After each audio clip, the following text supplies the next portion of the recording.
Ladies and gentlemen, we're back, and it is Sunday night, and the team.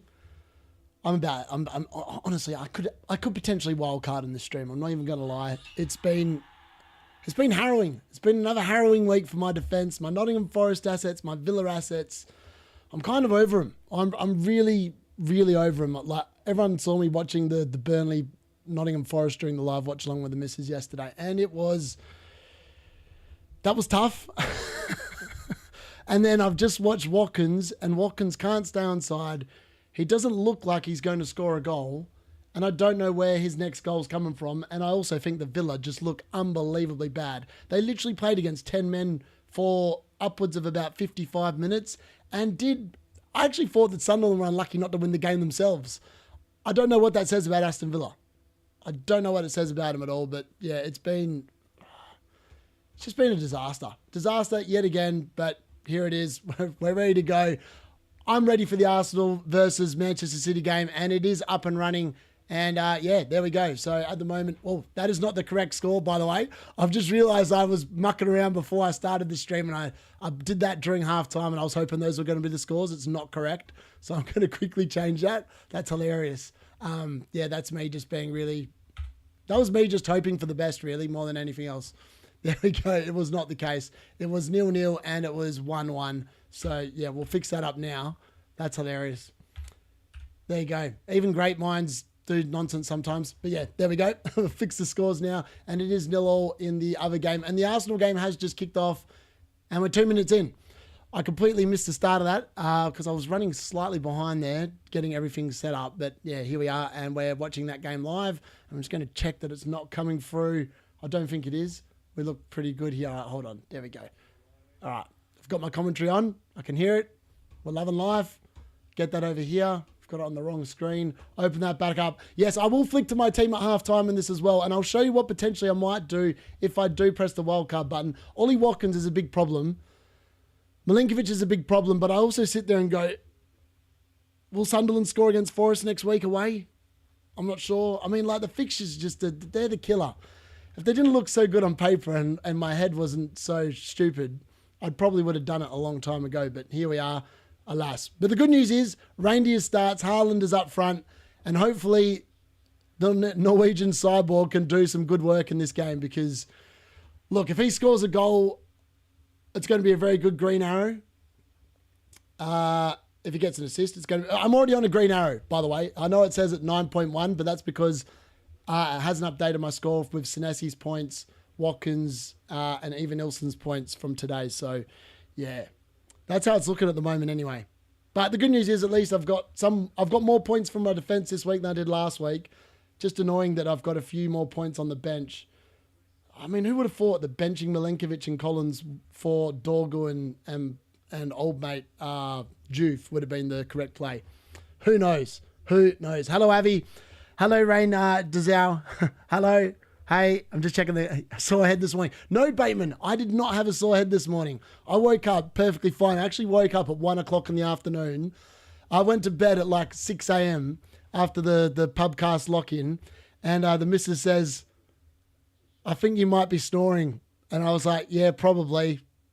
And she goes, do you just want to sleep on the couch? And I was like, yeah, probably a good plan. So I slept on the couch for about 7 hours, woke up, felt absolutely fine. So, yeah, here we are, ready to go. Sunday night, entertainment. We can only hope that this game is slightly more interesting than the Bournemouth versus Newcastle game I just watched before.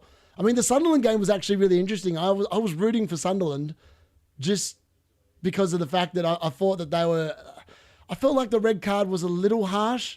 I mean, he was just dumb to kick his studs into that dude's stomach in the first place. That was a bit stupid. But yeah, Matty Cash, he won the red card, didn't he? And then he scored the goal. And then Villa they're just pathetic. They're actually the biggest disappointment of the season.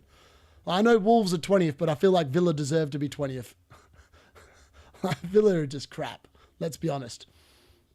Hungover? No hangover. I love it. Everyone thinks that I should be hungover. I have the powers of recovery beyond anyone you've ever met in your life. I can roll up the next day, wake up. As long as I've had at least 5 hours of sleep, I'm very good the next day. Yeah, Chippy, to be fair, exactly what Aid said. D-Unit does not suffer the hangover. What happened to the wig? The wig's having a day off. The wig's having a night off. It's having a night off. Up the Senesi, saved my team, yes. Mr. D-Unit. Yeah, I know. I'm very happy about Senesi. Very happy I made that transfer last week for Dekaipa. That has probably been one of my best transfers all season. I've actually looked at what I might do this week. And it's going to sound a little bit rogue, so bear with me. But I think potentially I might make 2 transfers this week because obviously I rolled in the end. And I do think that I'll quite like keeping Cunha and Fernandes against Brentford. Now, I did not think much of Brentford last night. During the lock-in, Fulham put 3 past them, and I think that Man United probably can put 3 past them as well. So I'm actually quite confident about playing both Cunha, Fernandes, and maybe even Dorgu against them. Oh, here's an early chance here. Oh, Jokros has put a little run in behind and he's just made a meal of the ball back. But yeah, so I was actually really surprised by how badly Brentford were. So I'm quite happy to play Cunha and Fernandes next week. So Cody Gakpo is probably going to leave for my team. And I'm probably going to bring in Phil Foden for Cody Gakpo. And I'm going to have a City triple up against Burnley, which feels pretty good. I'm going to leave Evan-Nilsson in. And there was a world where I could take a -4 and get rid of Sarr for Semenyo. And then it'd mean dropping Milenkovic all the way down to like a 4 million defender. Which seems absurd considering they've got Sunderland at home. But I just don't fancy Forest at the moment. And I'm sick of having double up defence. And I actually think that a defence next week is Senesi, Dorgu and Juve could actually be okay. Who have West Ham got next week again? Yeah, I feel like that could be okay. I feel like potentially that might be all right. And just roll the 3 and then play a 3-4-3 and just hope that Watkins does something again. Yeah, I'm not sure. I'm a little... I just think I think Man United with Brentford away and then Sunderland at home, I kind of want to keep their assets for that now. And then if I can just somehow limp across the line to wildcard in game week 8 instead of this week, that might actually be the optimal play because like everyone else is using chips right and I still haven't used any. So I know my rank's crap. I can see it on screen at the moment before it updates tonight. It's currently 9.1 mil, but it will go back into the 8 millions because there's no way I'm not getting a green arrow because I'm on a green arrow at the moment. So at the moment it says on live FPL I'm on 8.7 mil. So that's good. So we're going in the right direction and hopefully Haaland does something in this game and all of a sudden we might actually get above 8. And then all of a sudden the team is not looking so bad. People panicking, wildcarding, etc., etc. But I do like Semenyo and I do like Foden and I kind of want both of them. I think Gakpo definitely leaves. And then it's just a matter of whether I prefer Cunha or whether I prefer to have Sarr long term. Oh, here we go. Haaland! Go! D-Unit! There we go! Inevitable. We had to wait 8 minutes. Oh, what a man. What a cyborg. Gary, how does it feel, buddy? The land. Come on. Oh, I love it. That's why I captained the man. What a man. What a mighty fine man. Woo. We love to see it. I am excited. That is exactly what this stream needed early doors. 1-0 to Man City. Was it a Reijnders assist as well? It was too. Oh, this is beautiful. That is a thing of beauty, ladies and gentlemen. Arsenal defence, eat your heart out, mate. You don't stop the inevitable machine. He is inevitable. What a man. 1-0, Manchester City. Get in. Haaland. D-Unit's on, boys. D-Unit's on. I'm definitely not wildcarding now. I don't need a wildcard. Haaland has literally given me a green arrow, boys. We're going. The D-Unit is coming. He's coming for Gary. Watch out, the Pubcast League, mate. I'm coming. D-Unit's back. We hopped on the Haaland early and we are back. Yes, you do have Reijnders on the bench boost. Well done, Gary. That's one player that's returned for you on the bench boost. Well done. Congratulations. Oh, that feels good. Oh, I'm up and about now. I'm definitely up and about. Everyone worried about me being hungover. I'm not hungover. I'm very happy, man. Very, very happy. All right, let's update that score, boys. Oh, what a man. I'm so glad that I took the -4 to bring in Haaland those weeks ago. That has probably been the smartest decision I've made all season long. It's madness. Oh, I can't get over it. It's brilliant. This is just exactly what I live for. When you've got your captain and you're doing a live watch along, the best thing you can ever hope for is that he returns. So when they return, it is a thing of absolute beauty. Absolute beauty. Right, so we've just gained 8 points there. We're up to 44 points now. Oh, look at that. That literally just got me 11 points, that goal. That is fantastic stuff. Oh, that's beautiful. I'm going to update that on the thing in a second. Just bear with me. Just going to quickly fix that on the graphic and update it. But that's brilliant. What a start. We are good. We're back. We're back. D-Unit's on the mend. We're fixing him step by step, little by little. The D-Unit's going to crawl his ass back up the FPL leaderboards, boys. It's happening. It's happening. All right, I'm going to get back into the chat in a second, but I'm telling you, I'm feeling good. I'm feeling good. That did not even take long. There's another 80 minutes for Haaland to get more and Reijnders to get more. Also, hopefully Phil Foden does nothing, so then no one actually picks him against Burnley, so that way I get a bit of a march on the rest of the crowd. That would be very nice as well. However, I do have him in draft, so I kind of hope he does something in this game. There we go. Look at that. Updated score on the thing. 10 points up to the Haaland. The Haaland show is ready to go. Yes, it was a Reijnders assist. Definitely a Reijnders assist. Oh, I love the Haaland. No shot you'll be dating not the while, yeah. 16 from 10 this week. Oh, Palmer capped. Oh, that is so unlucky, Luke. Very unlucky. Wait till you hit 40, mate. I'm up to 40. Semenyo got 5 points from defensive contributions. I know that's mad, isn't it? He's so good. Thank you very much, VJ. Yes, please like, share, and subscribe. Up the Senesi saved my team. What do you think of this wildcard I did last night? It's Donnarumma, Gabriel, Van Dijk, Senesi, Fernandes, Ndiaye, Reijnders, Semenyo, Haaland, Gyökeres, Even Ilson, Sub, Dubravka, Munoz, King. Wow, that's pretty good. I like it, Eddie. I like it. Looks really good. It all changes. I'm telling you, it's not changing, Gary. I'm like forever the fountain of youth, mate. It's all in the head. It's all mental. It's all mental. And I've got very strong mentality. Oh, my days. Yeah, you better believe it. Haaland is in the building. Cheering your team's biggest rival shows how terrible FPL is. Yes, it is. That is correct, Bateman. It is. It's a thing of beauty what FPL does to us, isn't it?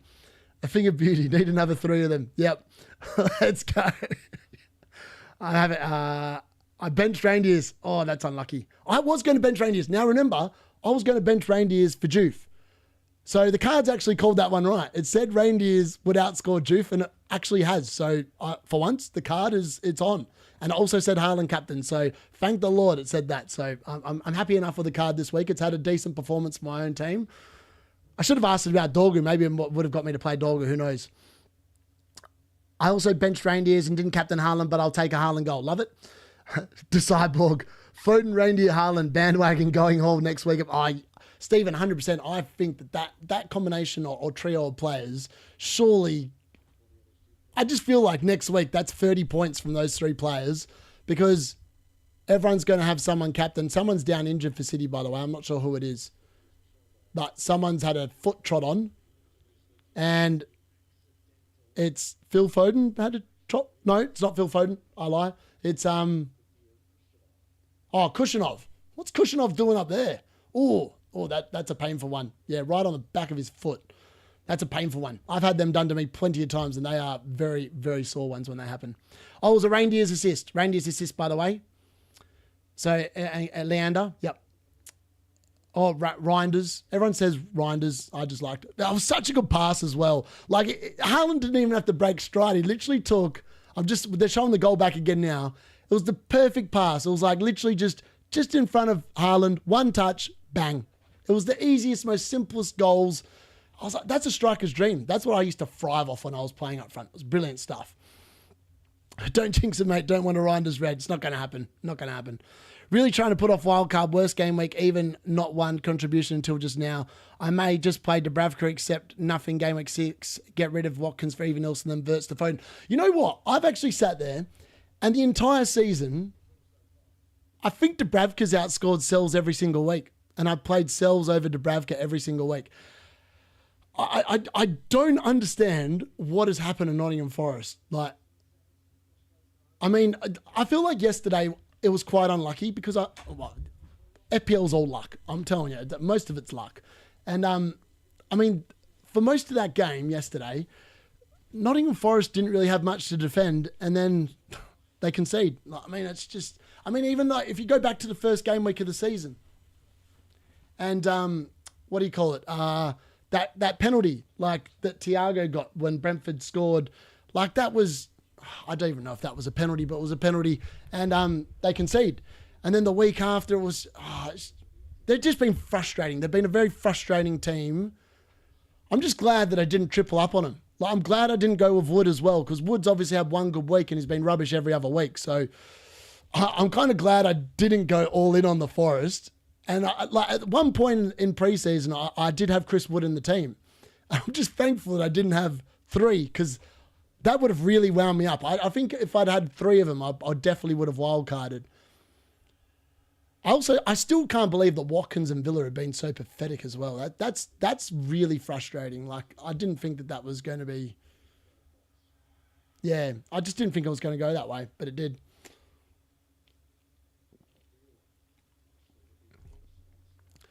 I still can't believe Man City scored that easily. Like, it was such an... Like, Arsenal don't normally concede those kind of goals, but it was such an easy goal. Like, they really got opened up. It was like Calafiori was out of position or something. Right? Arsenal have won a corner here. So here we go. Arsenal play for the corners. This is their game. They've just won one. Can City keep them out? I think Donnarumma actually makes City such a much better team, by the way.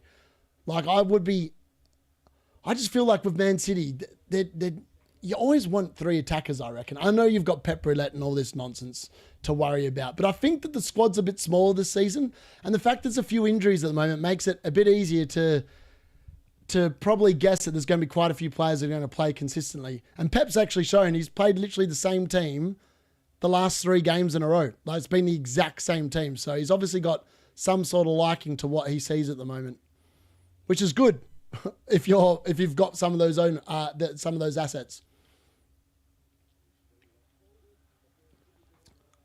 That shot, I was going to say, surely that definitely went over the line. I'm not sure what happened there. That looked like he dribbled over the line. That should have been a corner.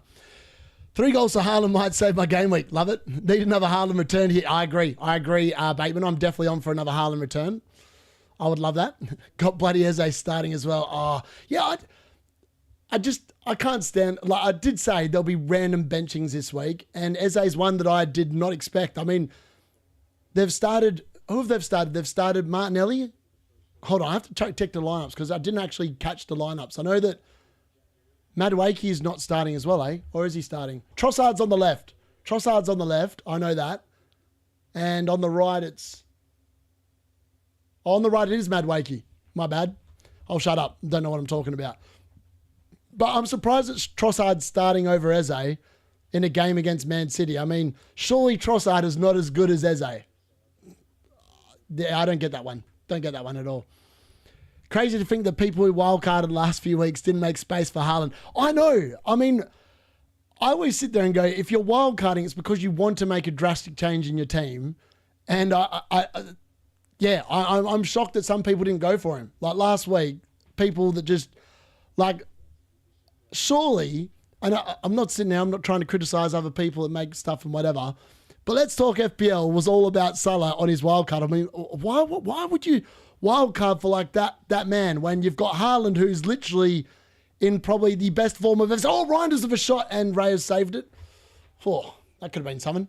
But yeah, I don't understand it. I mean, Haaland's definitely, like when you compare Haaland and Salah this season, it's night and day. Which one you want? Like Haaland looks unbelievably incredible. The thing with Haaland at the moment, he looks hungry. And I just don't think that Salah has the same kind of... I know he's getting returns, but for 14.5 mil, when you're getting an assist and nothing else and no bonus, like he's literally... This time last season, Salah had already racked up, I think, 8 or so attacking returns. He's got 4 for the season. That's not enough. For 14.5 million, that's definitely not enough. Whereas Haaland has now already got 6 goals He could end up with 7 by the end of this game. We don't know. We'll have to keep watching. But he just looks hungry. He looks on it. He looks like he's ready for a big, big season. I think the only thing that's going to stop Haaland this year is an injury, because he just looks ready to go. He looks really ready to go.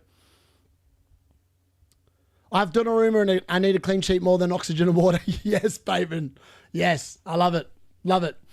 Nice to see you getting some points. I know, it's about bloody time. As long as the Cyborg doesn't get injured this game, Watkins for Haaland is getting done tonight before price changes.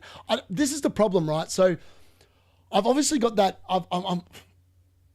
I'm concerned that Watkins stunk up the gaff again tonight, because realistically, he's probably looking at another price drop now. So like, if I don't get rid of him, I'm looking at another price drop, which is hugely frustrating. Like, I did not expect that. And I think that is the only reason that would even tempt me into wildcard, if I got too concerned about my team value, then potentially I'd just have to do it. But potentially there is a world where you could just kind of ignore it and just try and make up the money somewhere else and hope that some of these other assets that I bring in actually make me some money. So obviously Senesi's now up to 4.7 and I got him at 4.5, so that's nice. And I think eventually some of these other assets that I intend to own long term, like Haaland's obviously made me 0.2 as well, so that's nice. So I'm getting players that are rising, and then I've got others that just aren't doing anything, so, and going the other way. So it's kind of counteracting each other, but I think I'm okay with it at the moment. I don't know, I just got a feeling that potentially holding the wild card is going to be the optimal play. I mean, like, so many other people have played it right. Like, because all the other content creators are playing it, and here I am just going, I'm going to ride out the weather. I'm going to get to like game week 15 with a rank of like 5 mil. And I'm going to have 4 chips, and I'm going to play 4 chips in 4 weeks. And I'm going to go from 5 mil to top 1 mil straight off the bat. That's the plan. But it's going to be a long and slow journey probably. Doku is so... Yeah, Doku's either on it or he's not, I've found with Doku. He's like one of them players that's interesting to watch. I enjoy watching him, but sometimes I feel like he's either on and he runs and he can create anything on his day, and then other times I feel like he's on and he just runs into corners and gives the ball away. But yeah, I haven't seen enough of him in this game to work out which way it's going to go with him yet, but he is class. Game week 6 wildcard content creators are basically... Andrew just said it perfectly. I actually saw... I do watch other people just to see what they're doing. And it's pretty funny. Like, they all are going to the same team. It's beyond hilarious. But like, you sit there and you wonder, like, what you would think that they're all in a WhatsApp group chat together, right? And I know this because there's enough evidence to suggest this as well. You would think that they would sit there and go, oh, if we're all making content, maybe we should have different teams. So that way, you know that we aren't all making the same video, like suggesting the same team. You would think eventually at some point that people are going to stop watching because you're literally peddling the same nonsense. All right, Reijnders, get up, mate. Can't afford an injury here.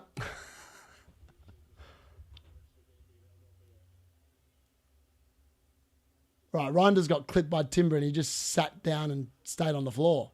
I mean, there wasn't much in it, to be fair. It wasn't much. He definitely got... It should have been a foul, but it wasn't like a horrible tackle or anything.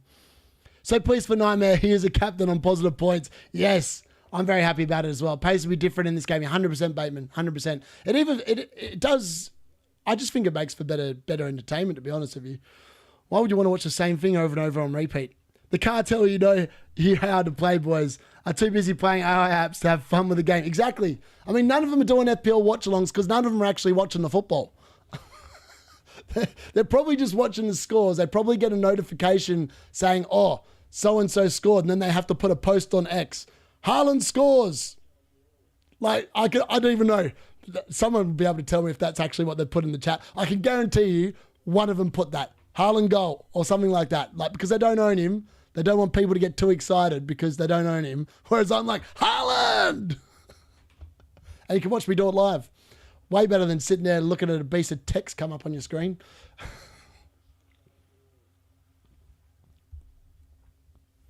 I'm very excited as well. We've only got one more week of school and then I'm on holidays. So that will be very exciting. Also, I think someone asked us in the stream yesterday, what do I do for a job? I work in a school. Yeah, so during the day, that's what I do. And I come home and I put together some stuff really quickly and and make some videos as a hobby. Secret FPL WhatsApp group chats. Whatever next. I know, Bateman. I know. I played too punty at times when called out. Yeah, fair. Plan was to move Barnes on game week 6. Cannot do that. Yeah, that's... I know sometimes you sit there and you go for these punts and you're like, oh, how the hell am I going to get rid of this person? Like sometimes it just...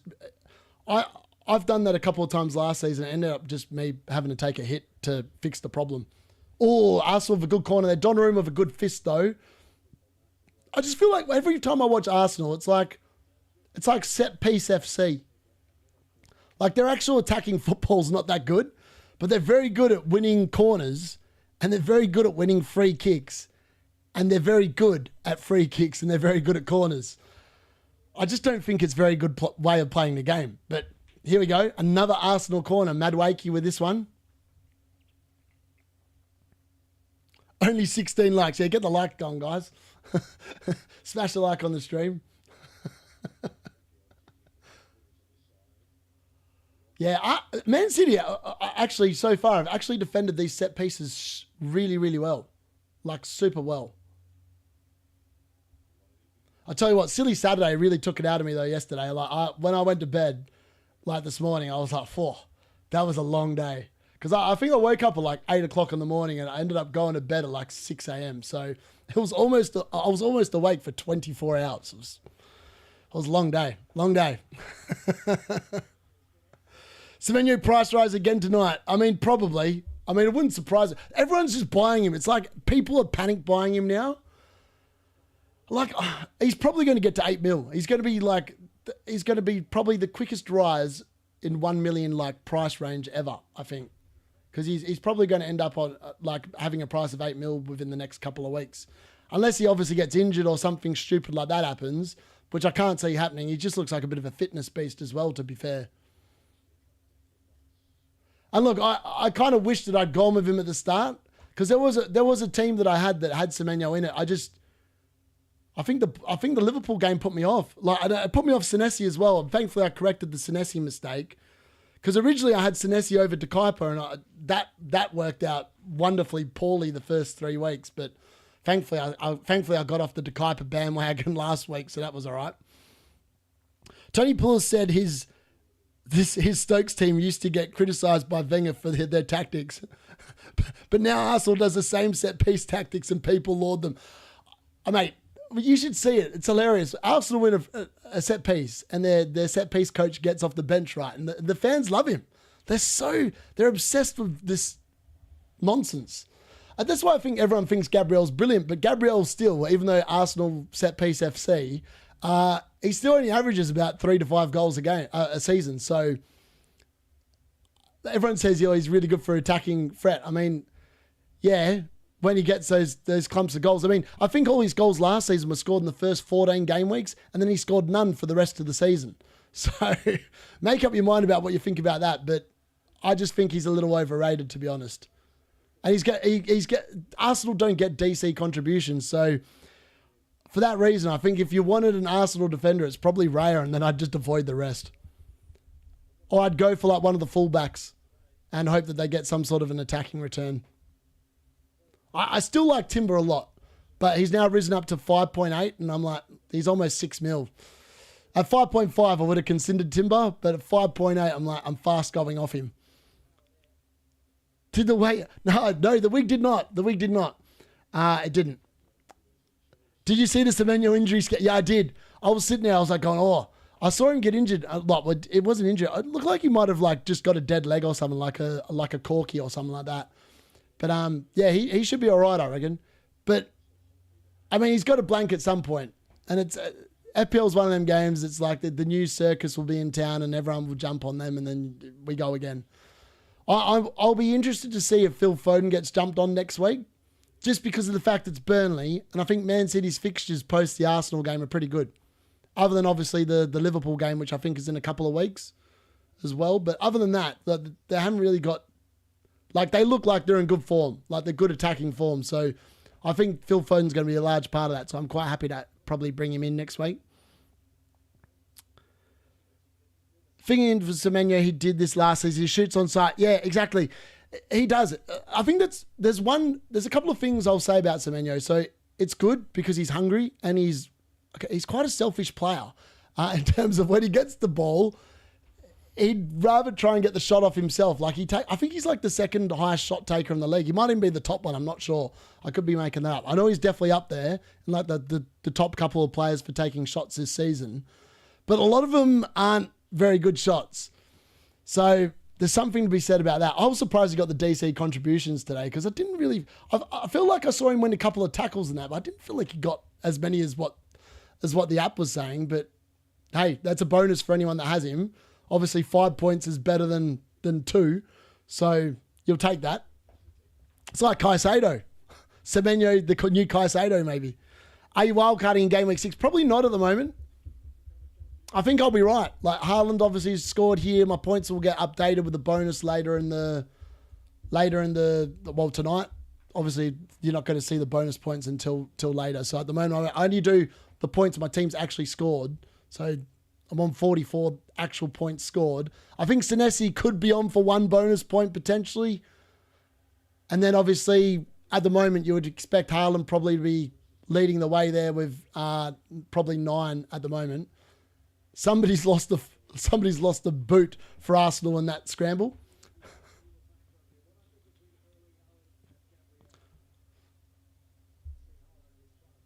Haaland's literally sitting there trying to grab Gabriel. Literally, oh my God, that's hilarious. Haaland put the tiniest little... that's jokes. Ruben Diaz stepped on his shoe, pulled his shoe off, and Haaland gave him a little push and just pushed him over. And then Gabriel's complaining like a little girl that he is. Semenyo's a good pick, but he's just gotten his first DC points of the season, and now the big content creators are going to start calling him. He's not a DC monster at all, Mark. I think he just had one of them games. I think occasionally midfielders will have games where they get the DC points, and then they'll have other games where they don't get anywhere near it. I think today was just one of them games where Semenyo got him. That's it. FPL is definitely a roller coaster. Huge ups and downs. I love it. I love the ups. I can weather the downs. I can take the piss out of myself. So unlike others that struggle when people sit there and go, oh, your rank's crap. I'm like, yeah, it is crap. And are you worried about not having Pedro for Chelsea next week? No. Why would I be worried about that? Who's Chelsea got next week anyway? I forgot. I should know. I feel like... Who have Chelsea got next week? Let me have a look. The chat's going to get it up for me before I get it. Hold on, match week 6. Oh, Chelsea against Brighton. I don't know, man. I saw that Chelsea game against Man United last night, and I'm telling you, it was a weird Chelsea performance. A very weird Chelsea performance. Like a proper weird performance. Cole Palmer, is Maresca running the team or is Cole Palmer running the team? Like, he goes on, apparently he's not 100% fit. You play him anyway, and then you go down to 10 men, and then after 20 minutes you decide, I'm going to take him off. Like, did Cole Palmer decide, nah, enough's enough, we're not winning this game, I'm coming off? Or did Maresca go, no, we're down to 10 men, come off? I did not make any sense of what Maresca did in that first half. It just was bizarre. He took on Pedro Neto and Estavio. It was Man United are not a good team. Like, we do not defend very well. I'm obviously a Man United fan. I can say this with experience. I've watched a lot of nonsense performances this season already. I thought Chelsea absolutely cooked it last night. Like, they should have done a lot better than what they produced last night. It was a really poor showing from them, I thought. Oh, I know. I think it's hilarious. The cards team, and when I did the cards calls for its own team and built the wild card using all those card flips, and hit Captain Palmer, I was like, well, I'm glad I don't have Palmer in my team. I didn't even feel the temptation. Having said that, though, you would have thought that potentially Palmer could have been a good option, but I feel like that red card for Sanchez just completely changed the game. Like, I don't know what he was doing as well, man. Like, it was such a it was just a complete brain fade. A complete brain fade by Sanchez. And the funny thing is that people sat there and didn't know the rules about FPL. So it's like, obviously a red card and it's minus 3 points. But if you're a goalkeeper and your team concedes obviously 2 goals, you still get the minus points, even though you're not on the field. So that's an interesting rule that maybe no one was aware of. But yeah, because Chelsea conceded twice, he actually went from -2 to -3, which is, yeah, ironic. I was actually sitting there thinking about, like, all these people had Sanchez in goal and I had Sells. So I'm sitting there whining about the fact that Sells yet again didn't keep a clean sheet, got 3 points. But it was actually a 6-point swing on people that had Sanchez in goal, because obviously he ended up with -3, Sells with 3. I mean, that's 6 points I made up on all those people that had Sanchez in goal. So that was kind of nice, but it wasn't exactly an amazing swing. But yeah, really interesting. Also, if you played Sanchez and had Dubravka on bench, how annoyed would you be? That's like literally a 7-point swing. And it was probably a pretty close call either way, that one as well. Brighton, yes. Thank you very much, Supreme Leader. Which week will we be using my triple captain chip? Now, I am tempted to use it next week because, like, we've seen already, Haaland at the moment seems like he's in stupidly good form, right? Like, he's banging in goals. He looks hungry. He's fit. And they've got Burnley at home. I mean, surely if there's a week to play it, you would think that game week 6 could potentially be it. And I'm not sure why I'm not going to do it, but I have a feeling I'm not going to play a chip next week either. I think I'm going to just hold all my chips. I actually think that I'm going to play the triple captain sometime. I think I'm going to play all my chips between game weeks 12 and 19. I'm just going to go on a 4-week bonanza during that time period and just play them all in there. I don't know how I'm going to do it, but the longer I've gone into the season, I look at people's scores, obviously, and I look at the fact that, you know, that even the person winning the mini league at the moment is, I think they're only like 115 points in front, but they've used 2 chips. And I feel like, you know, I reckon I can soldier on a bit longer, and I feel like at some point my luck is going to come back, and then I'll be on. All right, here we go, Doku. Put it in the box. Doku, where's he going? Oh dear, that's woeful from Rodri. Woeful. Doku, he's doing one of those. He's having one of those days. He's going on an amazing run. He did not know where he was going, and then, I mean, he gave it to Rodri, and Rodri made a meal of it. But he should have given it like 3 times before he ended up giving it to Rodri. Like, he could have given it to Haaland like 3 different occasions, just kept dribbling with it, and then he pulled it back, and Rodri just blasted over the bar. As a non-Arsenal fan, I can't stand watching Arsenal play. I agree. Arsenal, they don't attack well. And also, the more I watch Gyökeres play, the more I'm not very impressed. Like, I get he's on penalties for Arsenal, which is very good. And I understand the allure of having a penalty taker. And look, he's obviously scored more goals than Watkins. And if you'd ask me now, which one would I have rather owned from the start of the season, I would say Gyökeres all day long, because of the fact he's actually done something and Watkins hasn't. But I don't think that Gyökeres is as good as what people were bigging him up to be. Would be my analysis so far. And I've watched a few Arsenal games now the full way through, and I'm watching this one, and yeah, I just don't think he looks that. He just looks like one of them players that needs the ball literally at point blank range where he can't miss to score. That's what it looks like. Don't get me wrong, I could be wrong, and maybe that's just what I've seen early doors, but I feel like all his goals, like both of his goals that weren't the penalty, were literally goals that he probably couldn't stuff up. And I feel like every other decent chance that he's had, he's done nothing with. That's just what I've seen. I don't think he's worth what they paid for him.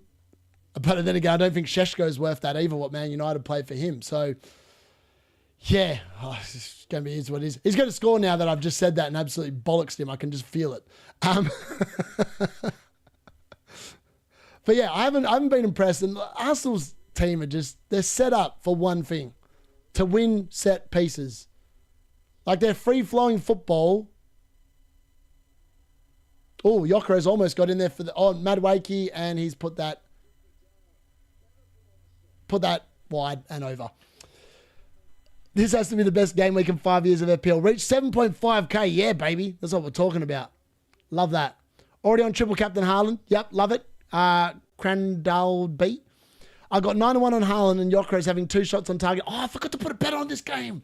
Oh, I knew that was something I was missing to do. I was busy mucking around doing some other stuff, and then I just completely forgot. And then I was like, I want to put a bet on Haaland scoring in this game. And he did. I could have made some money, and now I'm not making any money. So, but I'm not losing any money either, so that's also good. Yeah, Eze needs to get on and adapt. Trossard is out of his depth. Oh, Arsenal FC. Another corner. Saliba puts it over the bar with his head. This is their best chance. Arsenal's best chance of scoring is probably from a set piece. Like, what a team. A team challenging for the title relies on set pieces to win games of football. Who would have thought? Donnarumma literally came out and like head clashed with Calafiori then as well. What a beast. He's like an Italian Hulk, Donnarumma. He's just a big boy. He's a big boy. Yeah, they need more creativity. Eze needs to be starting. Yep. Is Saka just about back? And do I need to go all in on Arsenal for the fixtures like people? I'm not sure. I do think we're going to see a lot of roulette.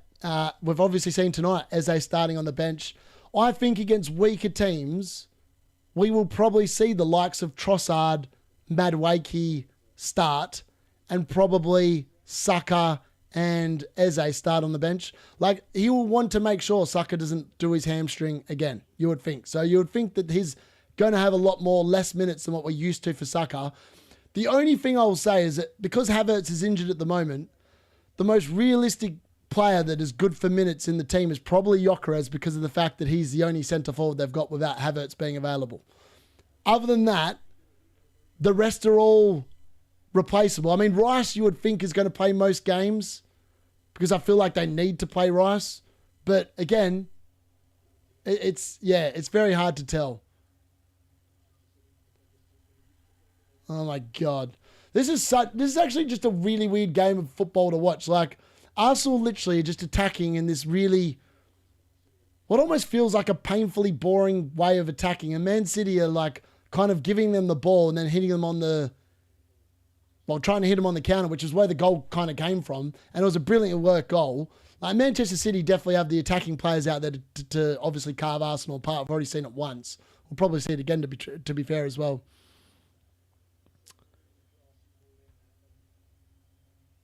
Gabriel's told to sweep the leg. I think I missed a few comments here. Yeah, so triple captain I'll be using it. Yeah, I don't know when, but not. Yeah, I'd captain Gakpo. Oh dear. I'm glad I didn't captain Gakpo. I did actually strongly consider it, but I just feel like Gakpo's. I think I want to get rid of Gakpo now. I think I just want to be. I think I just don't want to have any Liverpool assets. I don't know why, but I just feel like there's so many question marks about a lot of their assets that I don't want any of them. I also don't think the fixtures are the best either. Oh, Madueke with a great ball, and it's a good. Oh, Calafiori's hit a volley from outside the box that's gone over the bar. Donnarumma there with some good work in the goals again there, I thought. Really good palm out there for that cross that came in. Is Saka just about back? Yeah, he's on the bench. Noah. He's on the bench. And do I need to go? I wouldn't be going all in on Arsenal, no. Which 3 Man City players would you pick on a free hit this week? I would go Haaland, Foden, and I'd probably go Vardiol. I'm pretty set on Haaland and Reijnders, but I'm debating between Vardiol and Foden for the... there you go. So, yeah, I'd probably go Foden, Haaland, and Vardiol for me. Am I going to make early moves to avoid price changes, or are you going to let it ride to the end of the week? Simple Chili, that's a really good question. Now, I've got no hesitation in making early moves, but unless the players I actually want are rising, then I probably won't make early moves, if that makes sense. So, for example, I want to get Foden in, but if Foden's not predicted to rise until later in the week, I probably won't bring him in early. Probably the same for Semenyo, but it does look like Semenyo's going to rise again pretty early in the week, so I'll probably have to make that move fairly early on, I would suggest. Wouldn't triple captain make sense now because Haaland is fit? Yeah, I agree. No, they haven't even got Monaco midweek. They've got Carabao Cup midweek. Man City do, I believe. Donnarumma is doing so well. He just made another save here. Madueke with a hit and Donnarumma with another save. It's another corner for FC set piece City. Currently on 57 points of Haaland captain and Reijnders with no chips. Ooh. That's good. I like that. No chips. That's nice. That's a really good week, actually. 57 points. Especially with Haaland captain still coming. You're going to get more points from that as well. So you're going to be on for at least 60, maybe even pushing 70, depending on what happens the rest of this game. Recommended Watkins replacement under 7.6k. Under 7.6k. Under 7.6k.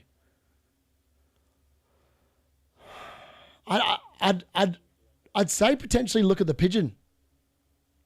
Like, Tottenham's fixtures are really good. The Pigeon's still in really good form as well. He could be a really good shout for the next few weeks. And he's quite cheaper as well. I've had him in my draft team and he's doing really well. So I kind of wish I had the Pigeon in my own team rather than just my draft team. Actually, my draft team's been doing super well again this week as well. Hall finally started, so got his points today as well, which is nice.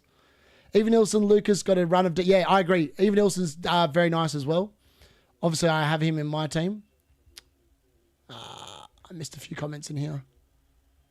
I'm on Haaland captain since game week 1, currently on 57 points and 100k rank. Love it. I've learned this year not to listen to AI template bandwagon riders like Andy and Harry. Just use it. Yeah, exactly. Exactly. I literally sit there and I've sat there and done like so much research and like players and stuff like based off my own like research. I just feel like I've just completely misread a couple of teams and that's just killed me. But I feel like I'm going to sort it out a bit quicker than what the AI algorithms are going to sort it out, and I'll be sweet. What do you think of Donnarumma as a keeper on wildcard this week? I don't mind him. I think if you want a City defender, he's a really good shout. Yokro struggles unless he's up against some Portuguese farmers. Yeah, I would agree. So is a Rice. Yokro's and Gabriel for Tosin, Palmer and Mateta after game week 6 overkill. No, it's not overkill, but I don't know. I generally don't like having more than 2 players from a team in my own team because if it goes crap, it goes really crap for your game week. But obviously it can also go really well. So I have had triple ups before that have gone really, really well. But quite often, I'd normally like to spread my team around different teams. So that way I don't have to sit there and have a crap game and all of a sudden my rank's crap. How many points I got this week? 44 so far, but that's going to go over 50 by the end of this game because obviously Haaland's probably on track for 3 bonus at the moment, which is nice. And Senesi's going to get an extra point probably as bonus, and Reijnders hopefully might be involved in the bonus as well at the moment. Who knows? Yeah, my double Forest defence. Yeah, mate, don't even get me started on double Forest defence. I wish I'd gone with Williams instead of Milenkovic because at least I would have got 10 points at long last from him. It's just annoying. Milenkovic has done nothing. I thought he was going to be really good for DC points and goals and clean sheets, and he's been no good in any of those 3 things. No good in any of those 3 things. Liverpool fixture run from game week 13 is obviously a joke. I'm not sure if you're... Yeah, I've seen it. There's a lot of fixture runs from game week 13 onwards. I really want a wild card in 12. Like, that was my original plan. I'm like literally trying to get there somehow. I know people say, oh, you got a wild card, you got a wild card, you got a wild card. But maybe the real play is just to struggle through this wild card in 12 and then just ace it from game weeks 12 to 19 and hope that I've played it right and I actually somehow can bring it back without having to wild card now. Save, yeah, Madueke on fire. Saka might struggle to get his place back. Donnarumma giving... Yeah, mate. Donnarumma... Man United should have signed Donnarumma. He's been so good. Madueke's actually looks super good on the right. So it's not even like they need to rush Saka back into this team, which is, yeah, interesting. Oh, after the Burnley game, Monaco. Yeah, I don't think they're going to worry about that. Madueke could be a hell of a punt. He's looked so bright this game week and last game week. I feel like GA have to come soon. Yeah, you would have thought so. But I feel like also with Saka back, the rotation is going to come as well. We might have to play the game differently this year, maybe more boring. No more wing backs, focus on... I know it pains me to say it, but I think centre backs are the new things in defence. I feel like... I know that Joof obviously and Dorgu both got assists this week, and Joof's now got the most assists of every defender. He's had 3 assists for the season, but he's getting smoked by these players that are getting DCs and clean sheets. I do think, though, that when you are picking defenders, they do have to have that clean sheet potential, because I think that is still the bread and butter of any FPL defender, is actually getting the clean sheet 4 points. It's a lot better than the 2, I can tell you that much. If they can get them both, it's even better, because that's obviously an extra 6 points you're getting per game week from them. My sister, who knows nothing about football and has used only triple captain, is on 82 points this game week and top 300k. Love it. Which premium would you go for between Palmer and Saka? I'd probably... Oh, mate, I don't even know. I don't think I'd go either for... I don't think I'd go for either of them. I think I'd go for Saka because he's cheaper. But I'd do it with no confidence. I wonder, given a lot of thinking Foden, thoughts on Doku. Doku could be really good on a free hit, but I wouldn't want to go with Doku long term. I feel like he's a lot more open to rotation than Foden, if you want my honest opinion on that one. Both sick notes supreme. You don't need to know about football to do well. Just read the stats, yeah. Sometimes that's all you need to do. Gary Worthington, hey D, you may say a lot, but it's all valuable information. Thanks, bro. Thank you very much, buddy.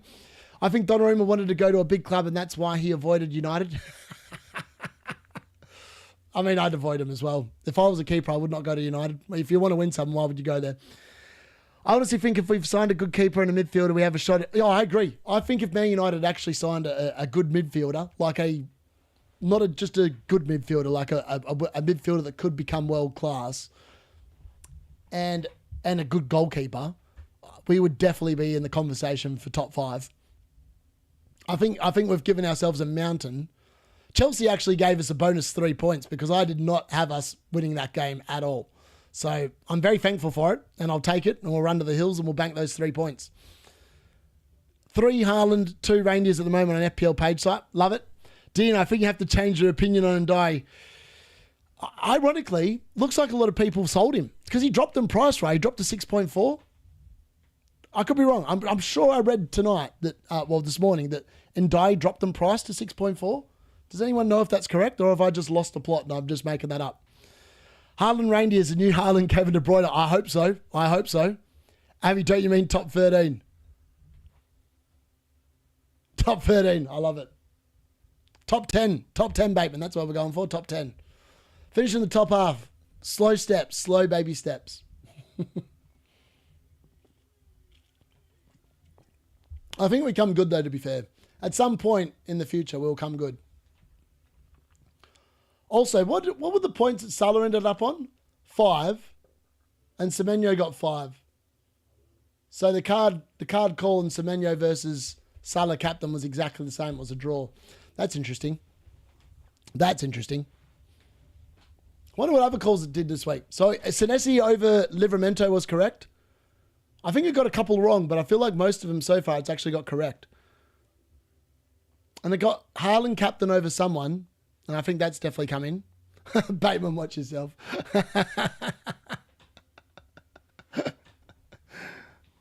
Love it. I think, yeah, I sat there and saw no midfield signing, and I thought, my God, what are United doing? I honestly feel like if they'd signed a midfielder, we actually could have had a really good season.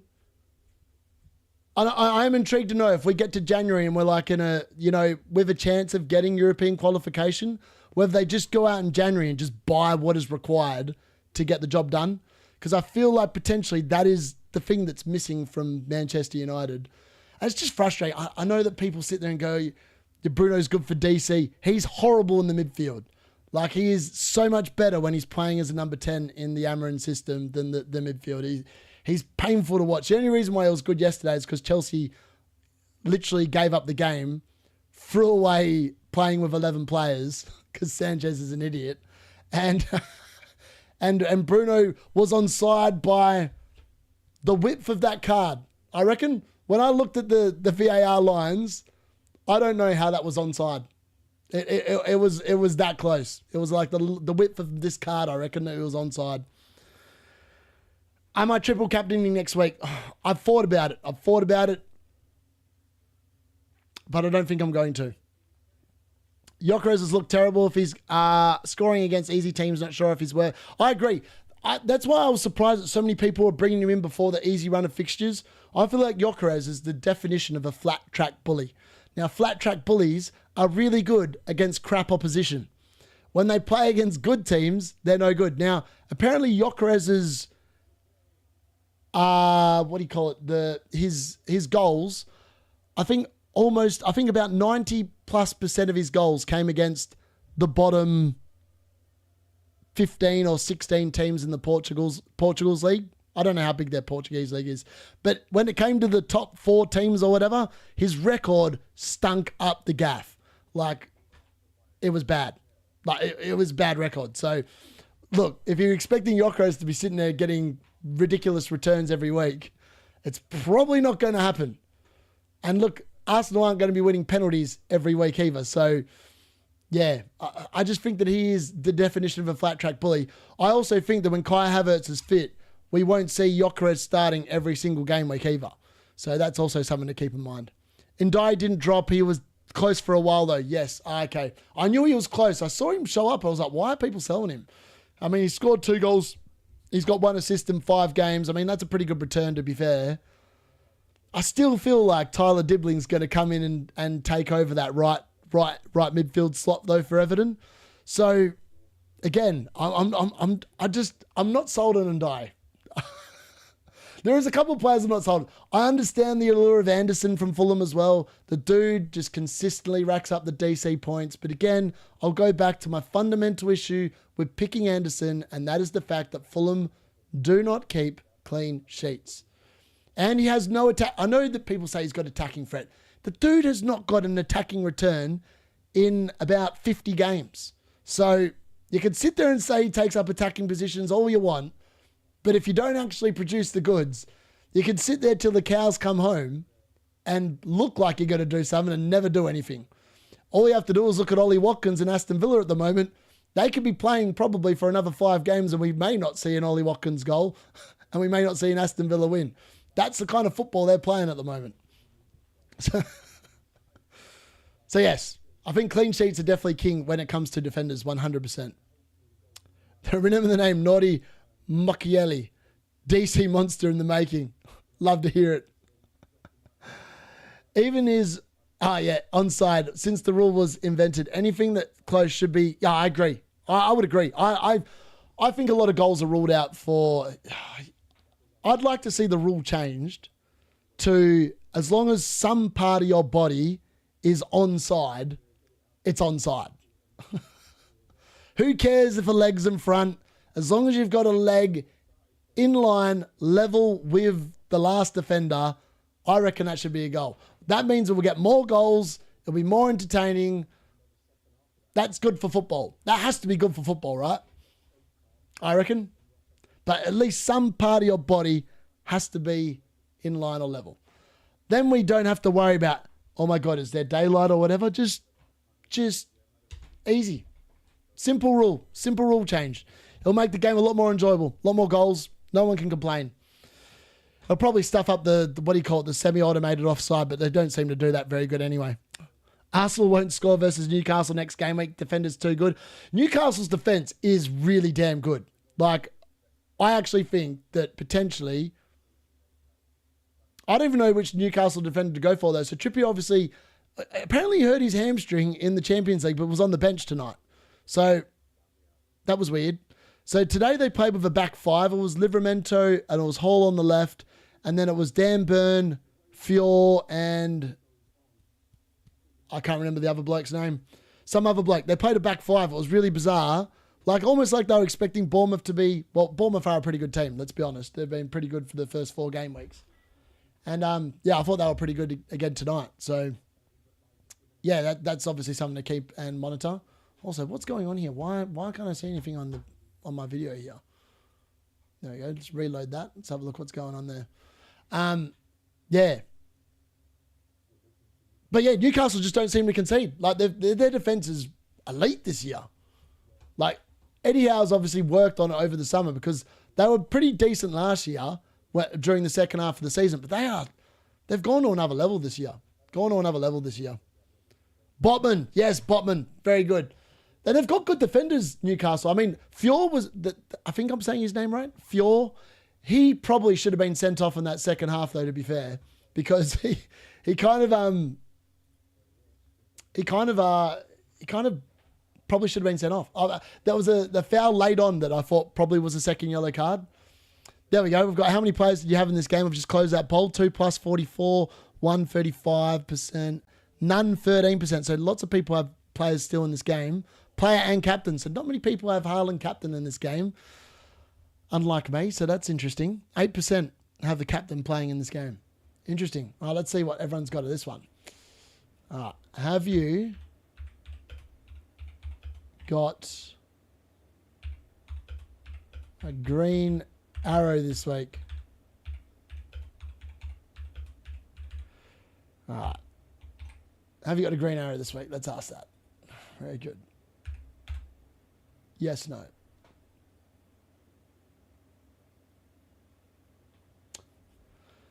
I'm going to get a green arrow. I'll take it.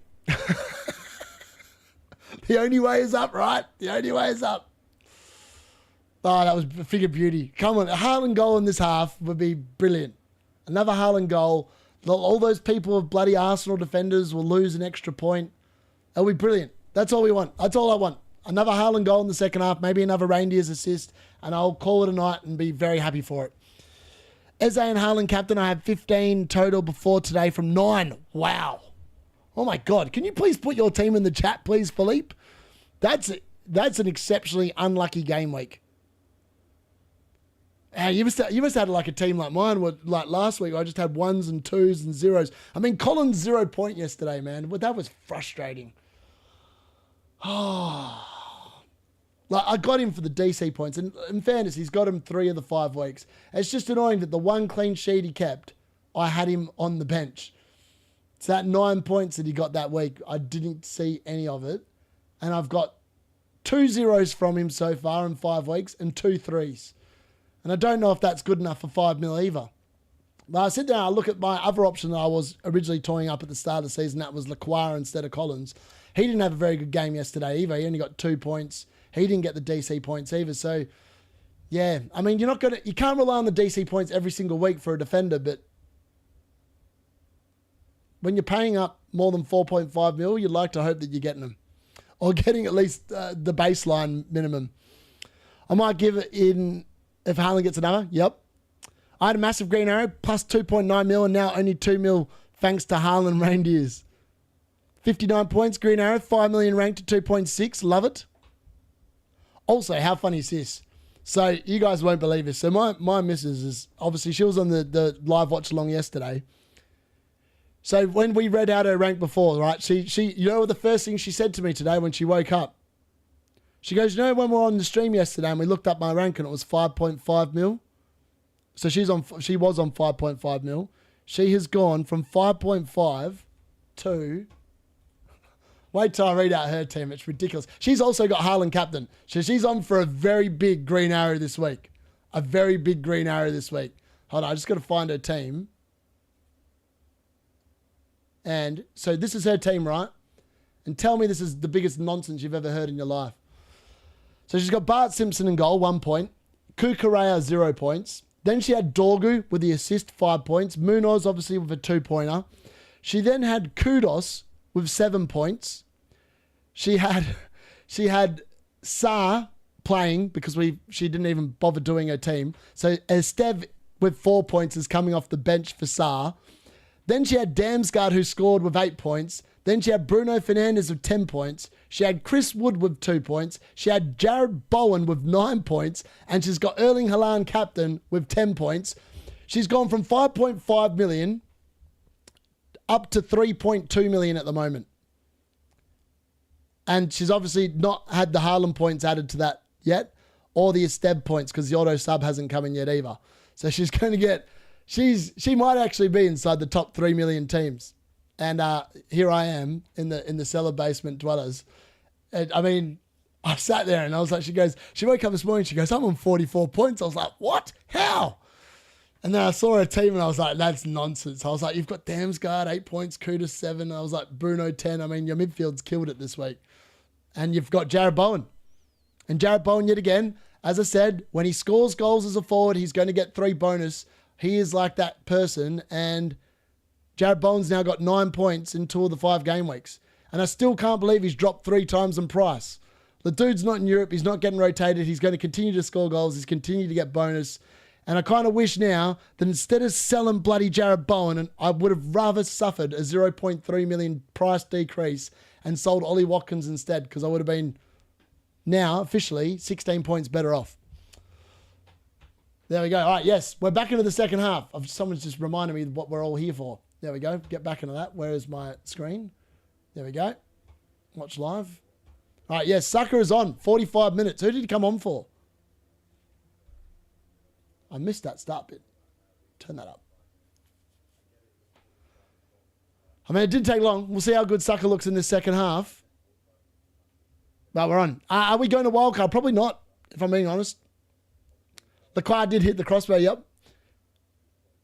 Vicario. Oh, wow. Virgil, Kuka. Oh, yeah, you just had a rotten week, didn't you? Eze's on as well. Look at that. Eze and Saka are both on. So you're going to get some more points now, so that's good. Estavio. Oh, Estavio, that is rotten luck. Like, that red card really stuffed you up, didn't it? Gakpo, Xavi, JP and Haaland. Oh, surely you've got Haaland captain. Please tell me you got Haaland captain at least. Leclerc did hit the crossbar. Are Palace assets just easy bench against Liverpool? I think so, Noah. I would suggest probably they're probably good candidates for the bench. Collins is the worst of the bench because he's also playing for Brentford, who will probably concede 2+ goals. Yeah, I agree. Yeah. He's a problem. He's definitely a problem. Saka on. Foden almost playing like a fullback just when I was playing to get him in on wildcard. I think it's because they're playing Arsenal. I think against Burnley it's going to be very different. Right, we've got a Man City sub here as well, and it is Mateus Nunes.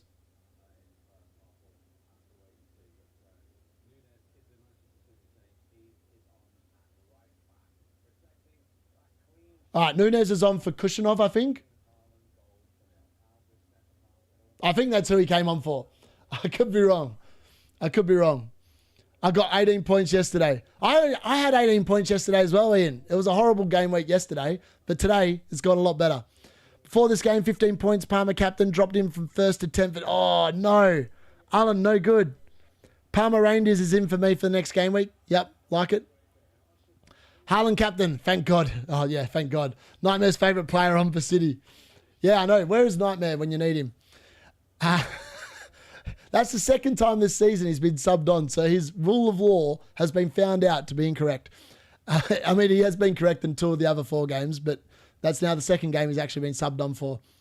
Currently on 76 points, pre-bonus, etc. with Haaland captain and play. Yes, very nice, Dylan. Julian Timber's just been booked for Arsenal with a tackle on Doku. I mean, he tried pulling him down 3 different times, and on the 4th one, he finally pulled him down, and the ref said, here you go. Thanks for coming. I know, Nunes never comes on as a sub. We love to see it. When do you think Isak will be an option? Probably never. At 10.4 mil, I don't think I'm buying Isak all season. Oh, no, he's at 10.5 now. He's already gone up, hasn't he? I don't think I'm buying him. He's not going to be on penalties. I just think that Isak and Salah are avoids, to be honest with you. I don't think they're worth the money. I actually don't even know if Saka's worth the money. And I don't think Gyökeres is worth the money either. It's a hard one. I know everyone sit there and is like, oh, Isak's a great player.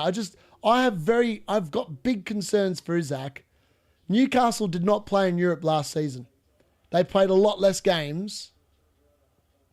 And I think they're going to struggle with injuries and Europe. So I just think that Isak is one of those players that cannot play 3 games a week. So he will play in the big games. So if he's playing easy teams, I would be surprised if actually Isak gets to start. But I could be wrong. I could be completely wrong. But I just think that they'll want him for the big games. And the big games Isak will play in. Ekitike will probably play the other games like we saw midweek. And on the weekend. Gyökeres is trash and I'm an Arsenal fan. I think JP and Haaland is the way to go all season. Yeah, I think João Pedro is going to be very good value. I kind of wish I'd gone with him. I originally had him instead of Watkins. And how different that would have been if I'd gone that. Like, I could have done so many different things other than Watkins. It's just been absolutely woeful how bad he's been. Oh, Zubimendi has just had a shot and it's just gone over the bar. But that's definitely been Arsenal's best chance of the game. Fell to him off a pretty average clearance from Vardiol, to be honest. Isaac could be a 65 or 25-minute man. Exactly what Bateman just said. That is my concern with Isaac. And you're not paying up 10.5 million for that. I mean, he's going to have the odd game week where he gets double, like 2+ attacking returns. Then there's going to be weeks where he gets a 2-pointer or a 1-pointer. That's also going to happen.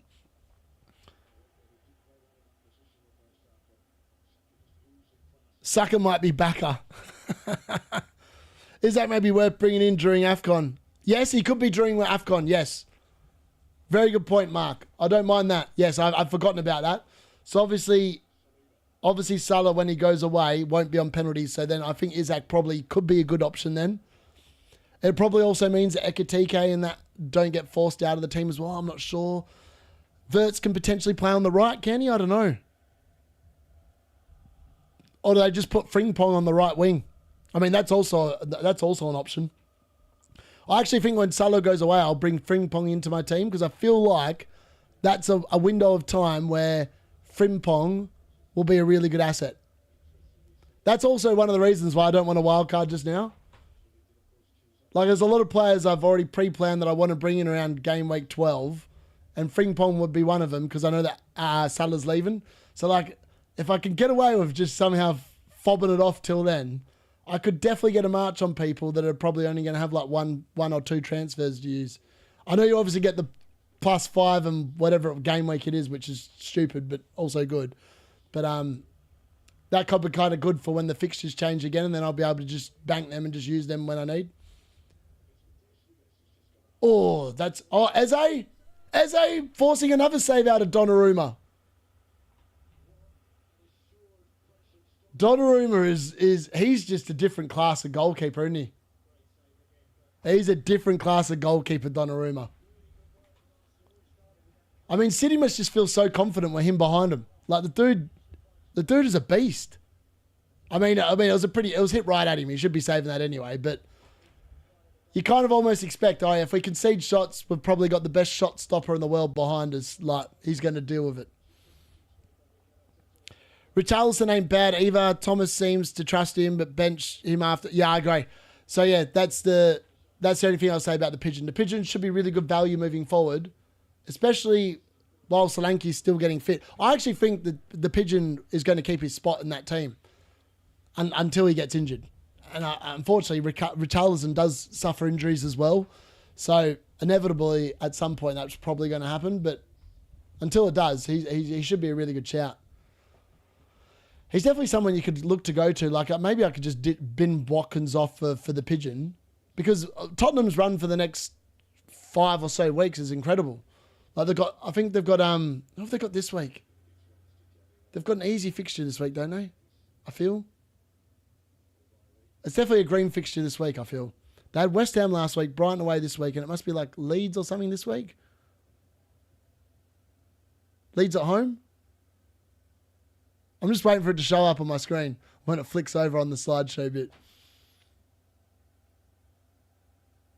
There needs to be a few goals in this half for my prediction to become correct. 2-2. I actually thought I was going to be right with a couple of these score predictions this week, and I've been off again by like 1 goal in like literally every single game. Wolves home, there we go. I knew it was a good fixture. Yeah, you would bang Pigeon to score next week, surely. Like, I actually want to bring in a Tottenham asset this week. I just got to work out which one I'm buying. I also think that a Spurs defender makes a lot of sense. Like, I've sat there and looked at my team and thought, Zubimendi just went for a bicycle kick and it went absolutely horribly. Slanky's almost fit though, right? Doubt Richarlison has enough minutes, and yeah, you would think that's going to be a problem long term. But apparently, in his press conference on Friday, Frank said that He's back on the grass, but he's not going to be available this weekend. He's not going to be available versus Doncaster. So potentially he could be on the bench for the Wolves game. That is obviously a problem. Let's be honest, that is a problem. But yeah.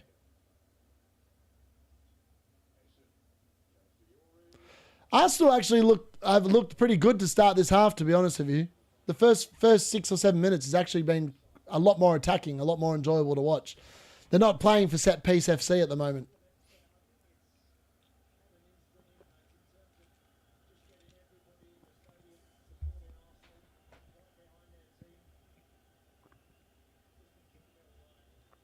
Arteta, man. I love the fact that Pep basically came out and said, if Arsenal win the league, it's because they spent money. Like, what a comment. What a comment to make. I mean, it's so rich, right, coming from Manchester City's manager. If you win the league, it's because you spent money. Nunes. He had a good run then. Probably should have done more of it. And Rodri's just earned himself a yellow, I reckon. Oh, no. Refs just basically said play on. Pay the advantage. Interesting.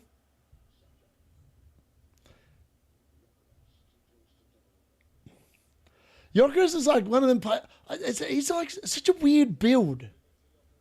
Like when you look at him, he doesn't look like a footballer. I'm not trying to take the piss out of him either, by the way. I'm just trying to be open with what I'm watching. Like he's just got a weird running action. I think maybe that's what it is. Just a weird running action. I don't know. I mean, Donnarumma's not very good with his feet. We've seen that in this game. But as long as he's saving the goals, who cares? That's your number one job as a goalkeeper. Do your job, as Roy Keane would say. Do your job.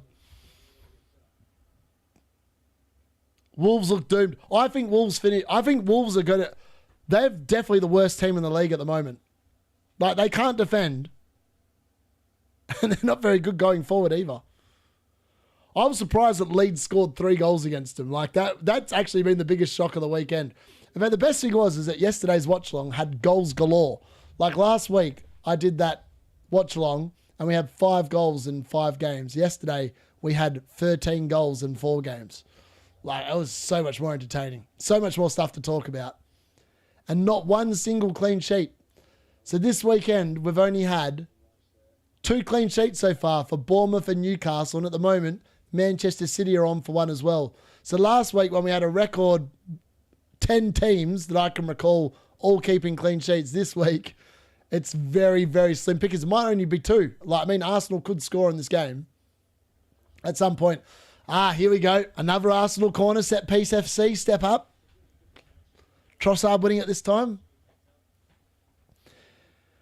If City played Liverpool next week, who would you pick to win? Depends where the game was. I feel like I picked City. Even though Liverpool seem to have this ridiculous luck around them at the moment where they just seem to win by the odd goal that arrives in injury time. It's got to run out. Their luck has to run out at some point. Like they can't keep getting that.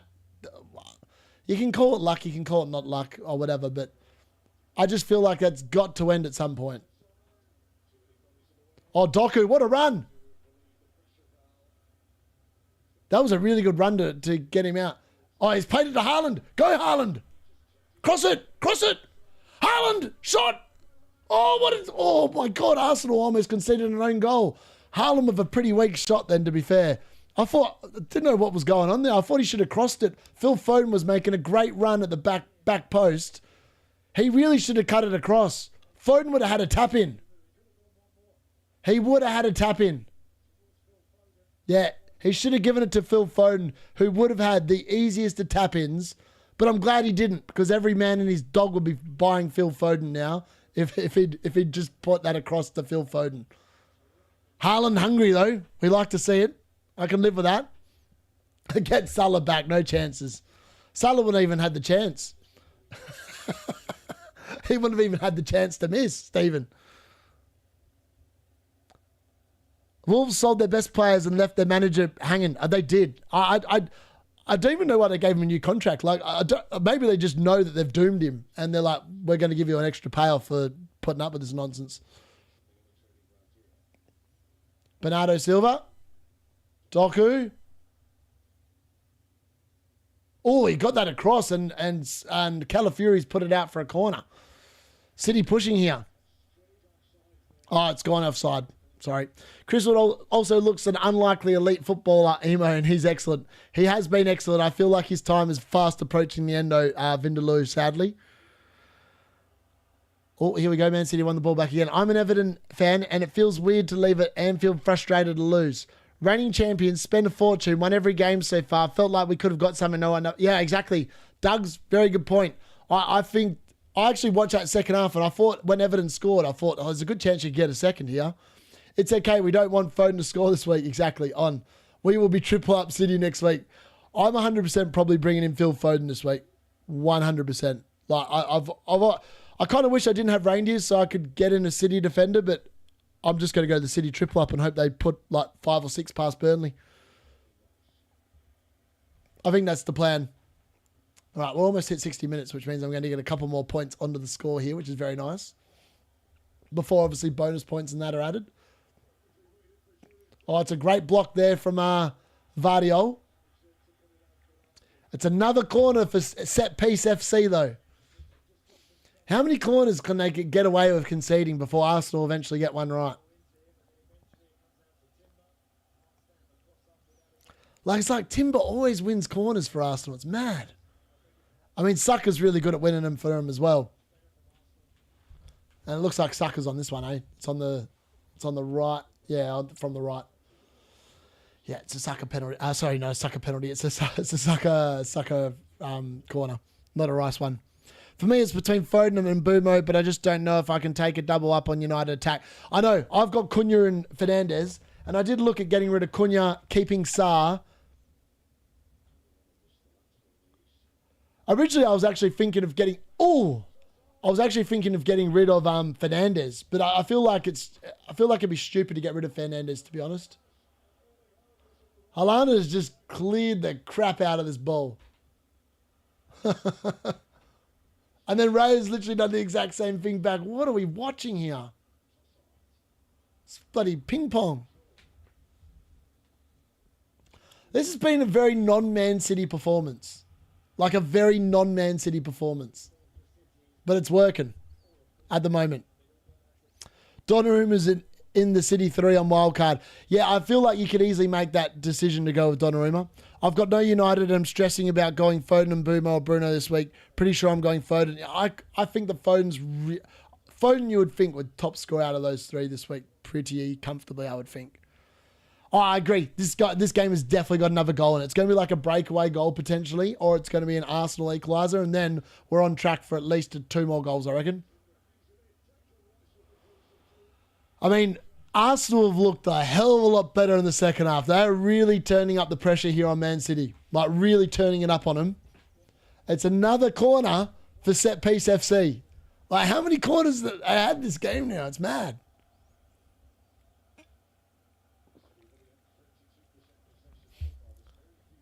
All right, here we go. Declan Rice with this one this time. It's on the other side. Let's see what he can do. I just don't get their set pieces and their corners are ridiculously accurate. Like they are very, very accurate in terms of their delivery. Like it's always on point. So you actually have to be switched on to make sure you're good at defending them. And you've got to have some tall timber in there to actually get their head on the ball.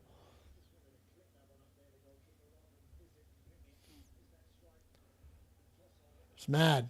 I just can't believe how accurate their deliveries are. But I get it. They obviously must spend a lot of time on the training pitch practicing them, et cetera, et cetera. But, I mean, it's an interesting way of playing the game. But I suppose if you can maximise it, it makes a lot of sense. With the last game going on, what are your transfer plans for Game Week 6? Going to hold off wildcarding just yet, but also have the double Forest defence and Verts. I think if I was you, I'd probably look at getting rid of Verts for, like, yeah, one of the...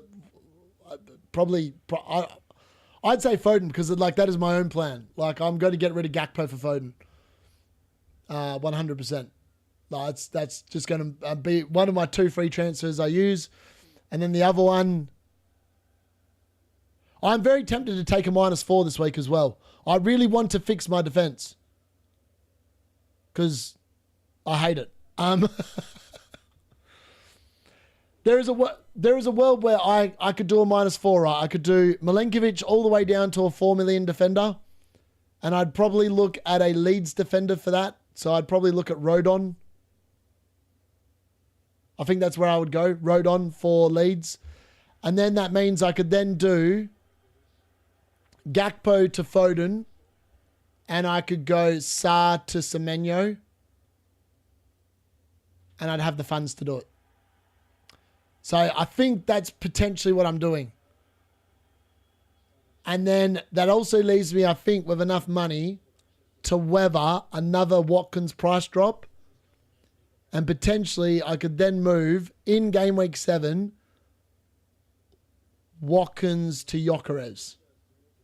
In game week 8, sorry, because Watkins in game week 7's got, who's he got? Some Burnley at home. He's got Burnley at home. But like, I'm literally giving him an extra 2 weeks, and I don't know if that's worth it at this point. Vardy's on for clean bonus and DEFCON. Love it. That's pretty good. He's probably, he'll get some bonus out of that as well. I mean, if it finishes 1-0, he might get all 3 bonus. Do you think 48 to 50 points is a green arrow? Yeah, it is. Well, it should be. If you rank 4 points, I feel like the average is going to be quite low this week. I'd be very shocked if the average is above 45 points this week. Gyökeres after this, Watkins 2.0. I mean, he could be. I mean, of all the Arsenal good attacks I've seen so far, not one of them has involved Gyökeres. It's all involved Madueke, Eze, or Saka. I'm actually shocked that they took Madueke off. He was their best player in the first half. Like, Gyökeres just, he's like one of, you know when someone jumps at the ball and you know they're never going to win the header? He looks like that. Like, he's gone up for a few times and got nowhere near the head. Man City are literally just playing this very defensively. Like, they're just inviting Arsenal on. I don't know if they can keep getting away with it, but we'll have to wait and see. Oh, that's a good ball from Reijnders. Oh, it's well cleared by Gabriel, to be fair.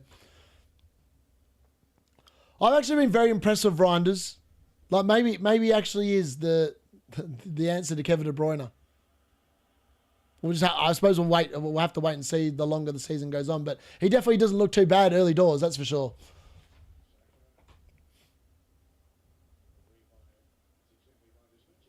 Gyökeres could score during I love it. He's going to score after we give him all this hate, isn't he? It's inevitable. It's inevitable. I think that I have a benching points curse this season. Somehow every week, and benching returns this week, Reijnders. Yeah, well, I've got Dorgu 5 points on the bench and Juve, and they've outscored Collins and Milenkovic again. So, like, I think maybe it just says that Milenkovic was just a crap pick. I mean, there was nothing to suggest it was going to be bad. Forrester kept clean sheets all pre-season, and then when it gets to the season proper, have not even looked like keeping a clean sheet. It's been very frustrating. Very frustrating. Just goes to show, don't read into any pre-season form. Bournemouth looked horrible in pre-season and have been probably one of the best teams in the league so far. I mean, some teams looked awful in pre-season, like West Ham, and they're actually awful in pre-season as well. And Wolves, I don't think Wolves actually won a pre-season game either. So they were awful before the season started. They're awful in the season as well. So sometimes it correlates. A lot of the time, though, it means absolutely diddly squat.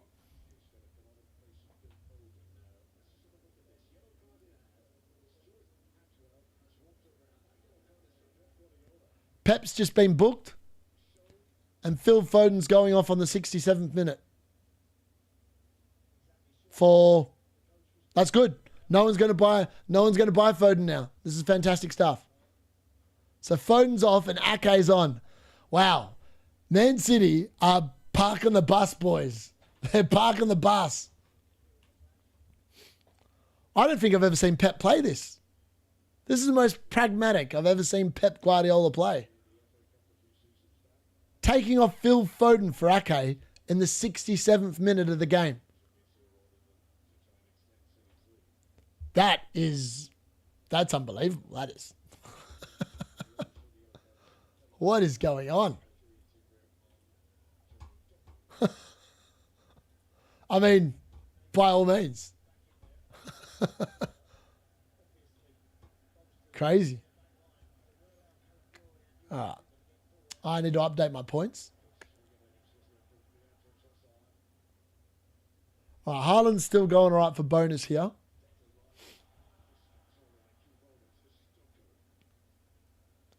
Haaland, get up there, mate. That's got to be a foul, yeah. City are doing an Arsenal lot. I know. They've seen the Arsenal attack. You know, they know they can defend it. I don't mind it. I don't mind what they're doing. I think it's potentially a good shout, to be fair. All right, let's update this. 48 points. Come on. I'm going to be over 50 points. This is going to be my highest scoring game week of the season. Can't wait for it. Fantastic stuff.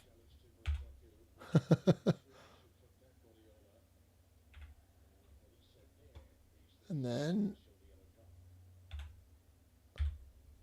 Oh, there we go. Get that in.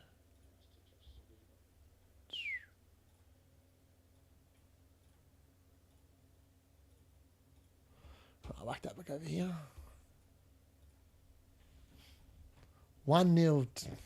It's like 1-0 to the Arsenal, but it's actually 1-0 to the City. 21 minutes. Can they hold on? Can they weather whatever Arsenal's going to throw at them? Can they weather the Gyökeres storm that's brewing? There are some buttes in the content creator OR roundup that I'll post on X later. Yes. Love to see it, Bateman. Love to see it. I might be hauling some of them in with my Watkins haul. I'm sorry, with my Haaland haul. I mean, the good news is Haaland's outscoring Salah yet again this week. So if you captained Haaland in what was a much harder fixture, again, than what Salah had on paper, again, you've walked away with the chocolates, which feels pretty nice. I reckon that feels pretty nice.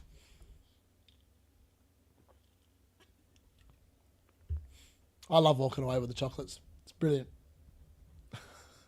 I wish it happened more often.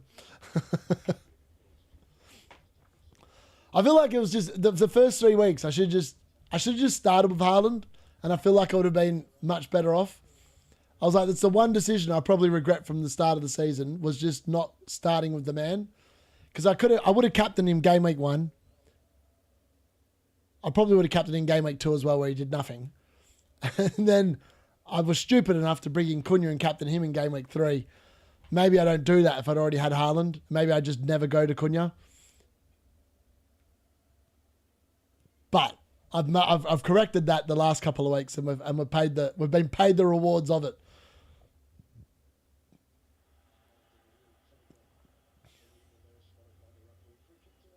Haaland's going to get himself booked here. Stop being a clown. Thankfully, the ref didn't book him there. I thought he was going to get booked then. I was like, that's going to kill his bonus. Don't get booked. 8 DC Reijnders, hold on. I mean, the way that Arsenal are playing this game, potentially he could get there between now and the end of the game, because they're literally giving Arsenal the ball. So that means that at some point there are going to be ball recoveries or tackles or blocks or interceptions. So the way they're playing should mean that there is a chance of getting those extra 4. But I'll have to wait and see, because it's touch and go. And Arsenal are literally hogging the ball with the way City is set up here. Oh, that's a foul. That's a bad foul from Calafiori. That's got to be a yellow, surely. Just absolutely flattened Bernardo Silva. Apparently that's not a yellow. Not worthy of a yellow. It's great when you've made the choices all by yourself. Exactly, Bateman. Couldn't agree more. What do you think the average will be? What was the average overnight? Oh, Bernardo Silva, he's up and running. He's fine. Nothing wrong with him. The average this week currently is, well, it was 25 last night. I'd say it'd be about 40. I reckon the average is about 40 this week. I mean, there haven't been stupidly big hauls tonight, unless you owned Haaland, or if you had Senesi. A lot of people had Senesi. A lot of people had Semenyo. So, yeah, I reckon probably about 40. Would be my guess. That would be my guess for the average this week. Oh, they've given away. Go on, Doku. Wow, how's that not a foul? That's interesting. Oh, I thought Doku was going to play it into Haaland and it was going to be away, but Doku, sometimes he just takes too many touches on the ball. And that's what I was saying at the beginning of the game when someone said, oh, Doku's amazing. Like, sometimes he can be really good, and then other times he's just, I don't know, a bit sloppy. Takes too many touches, takes too long to get rid of it. Try and guess Gyökeres' XGI this game so far. I'm trying to think if he's had a decent chance. I feel like he had half a moment in the first half. I'm going to say his XGI is probably about 0.21. What is it?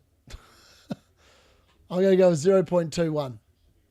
Declan Rice for another corner for Set Piece FC. Donnarumma with another punch. Donnarumma has done super well with these corners today. It has to be said. He's got his fist to a lot of them. Like a fist to a lot of them. 0.01. Wow. Wow. I was not expecting that. Okay. That says all you need to know. 74 minutes. Arsenal, I think, the percentage of the ball today must be ridiculously high. Let me have a look. Oh no, can't see that. Doesn't actually say there. Hold on. Let's have a look. Stats. Okay. Reload that. Stats.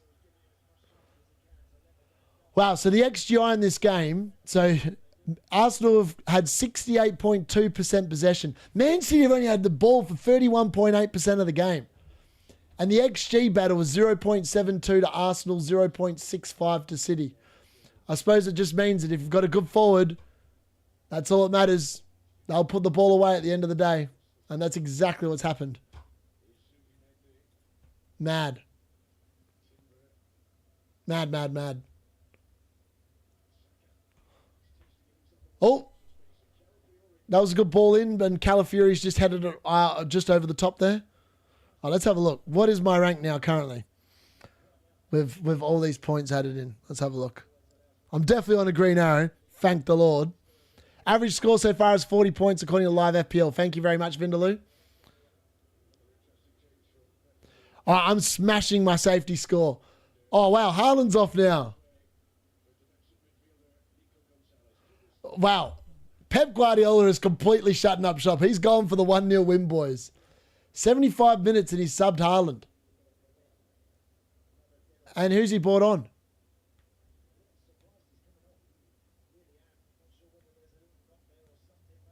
And he's brought on Gonzalez. Wow, Man City are literally going completely defensive. There's no knock there. This is tactical. Pep Guardiola is basically saying, we don't think you're going to score.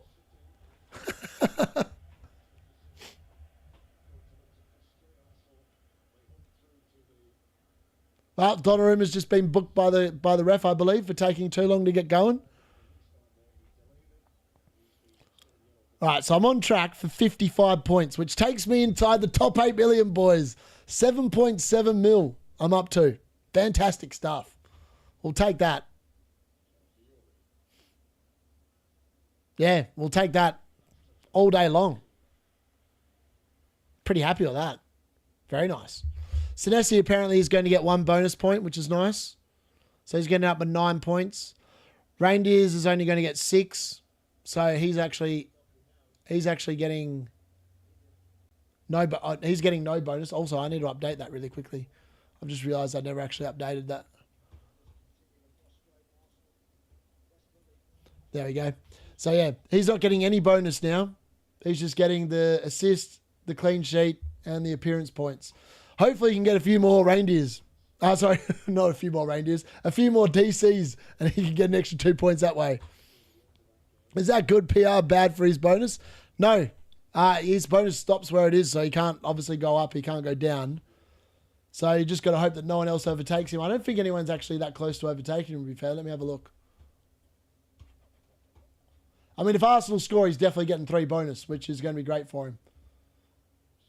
Where are we?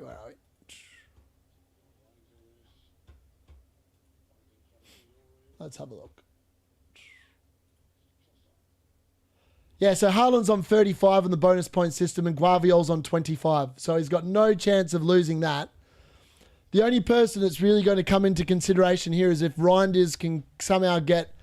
I mean, Donnarumma's just been booked, right? And it hasn't come up here. So Donnarumma's going to probably lose his bonus from that yellow card. So Reijnders may actually gain 1 bonus point now because he obviously hasn't been booked. Reijnders up to 9 DC points. Guardiola's obviously got the 2 now. Bernardo Silva's actually 1 away. Rodrigo's 2 away. Interesting. Very interesting.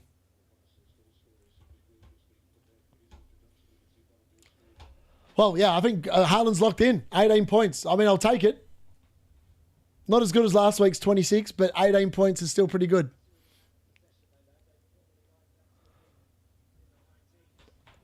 But yeah, 55 points I'm looking at for the game week. I mean, that's miles above the average. About bloody time I beat the average. I think I only fell below the average once in the entire year last year. So it's been a weird start with not being in front of it for most of the season. But this week, I finally get a decent green arrow. I've clawed in 1 million people this week. Long may that continue.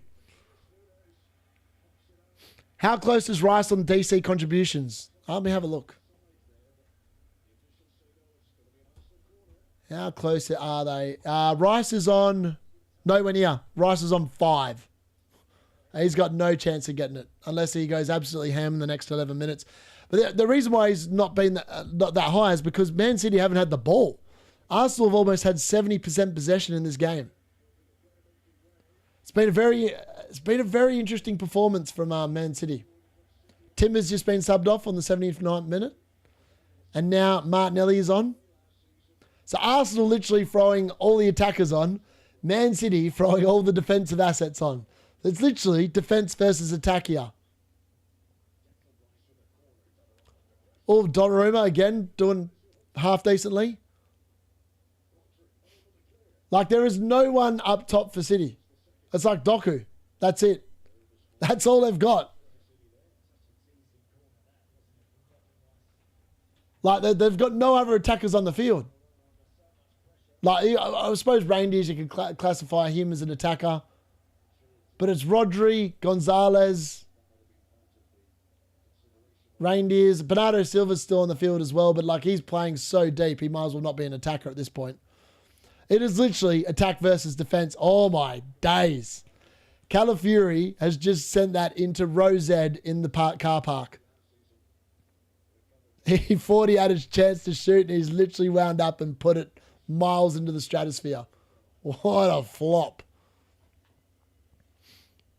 I'm sick of Watkins and Milenkovic and Gakpo. I go in. Yeah, I'm sick of them as well, mate. Like, I'm going to get rid of Gakpo this week because I actually want to change my midfield. And I feel like I can get away with the rest of the team. I mean, the good news is most people will be looking to get Haaland in this week. So I've already got him, so I don't have to waste transfers on that, which is nice. It'd be good if Reijnders could get like a breakaway involvement here. Oh, Doku! Oh, that was amazing, but he didn't quite finish. Oh, that was a good run into the box.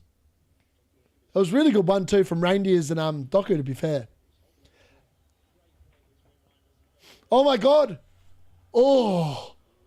Miscommunication between Ruben Dias and Donnarumma there. Almost invited the door in for Gyökeres, but Gyökeres has not got the speed to get there. It's all right, Gary.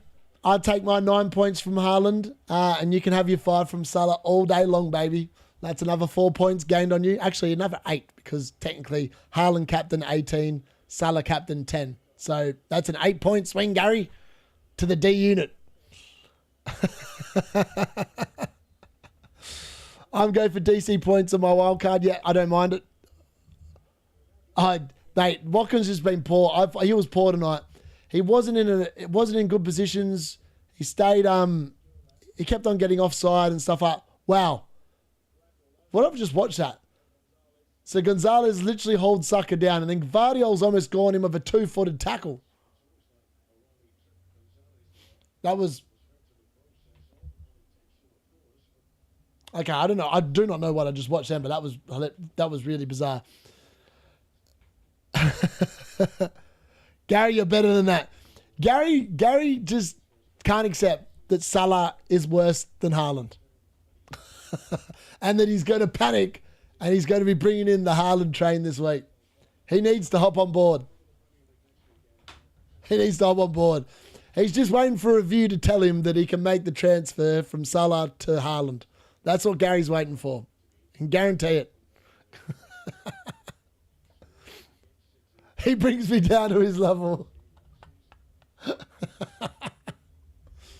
right, this is some good time wasting here from Man City. Take out your own player, roll around on the floor for a little bit, and then get some treatment and get back up.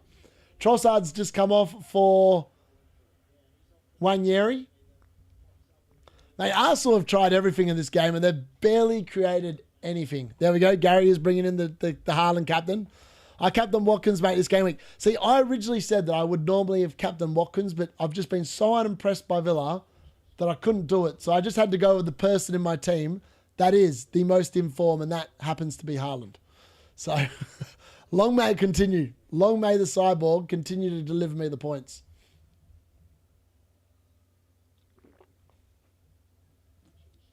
But I feel like everyone's going to bring him in now, so he's probably not going to be making me that many points moving forward. But the last few weeks he has, so that's a bonus. Also, I'm going to have caught the price rises for him as well, so that would be nice. Who takes City pens now? No one, because I don't think they're winning one. Your guess is as good as mine, though. It's probably Rodri. I honestly would... Oh, it could be Bernardo Silva. Sure, I can't see Doku taking a penalty. I feel like Doku's got putting it into the grandstand written all over it. I mean, Reijnders, I don't know. Does he take penalties? Potentially. Don't know. Maybe Vardiol. Vardiol looks like a penalty taker.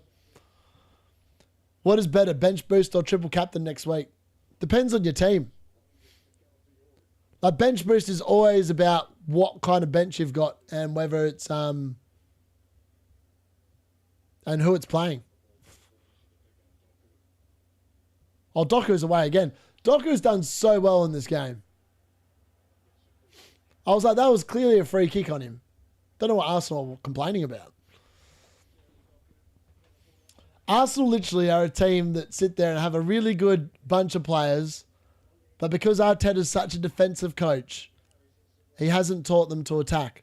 Like, this has probably been, on the whole, they've had moments that have looked half decent, but they have owned the ball for, let's work it out, they've had the ball for 68.6% of the game. And they've created 0.8 XG. Man City are now winning the XG battle from 31.5% with 0.89. Like, this has been a very weird performance from Pep Guardiola, but my God, has he done it well. Gyökeres has looked terrible. Like, Gyökeres has 0.01 XGI. Apparently, 0.01 XGI for Gyökeres. Bench Dubravka, Senesi, Dewsbury, Hall and Gakpo or triple captain Haaland. That's a pretty good bench. I don't know. Let me just see the fixtures for next week.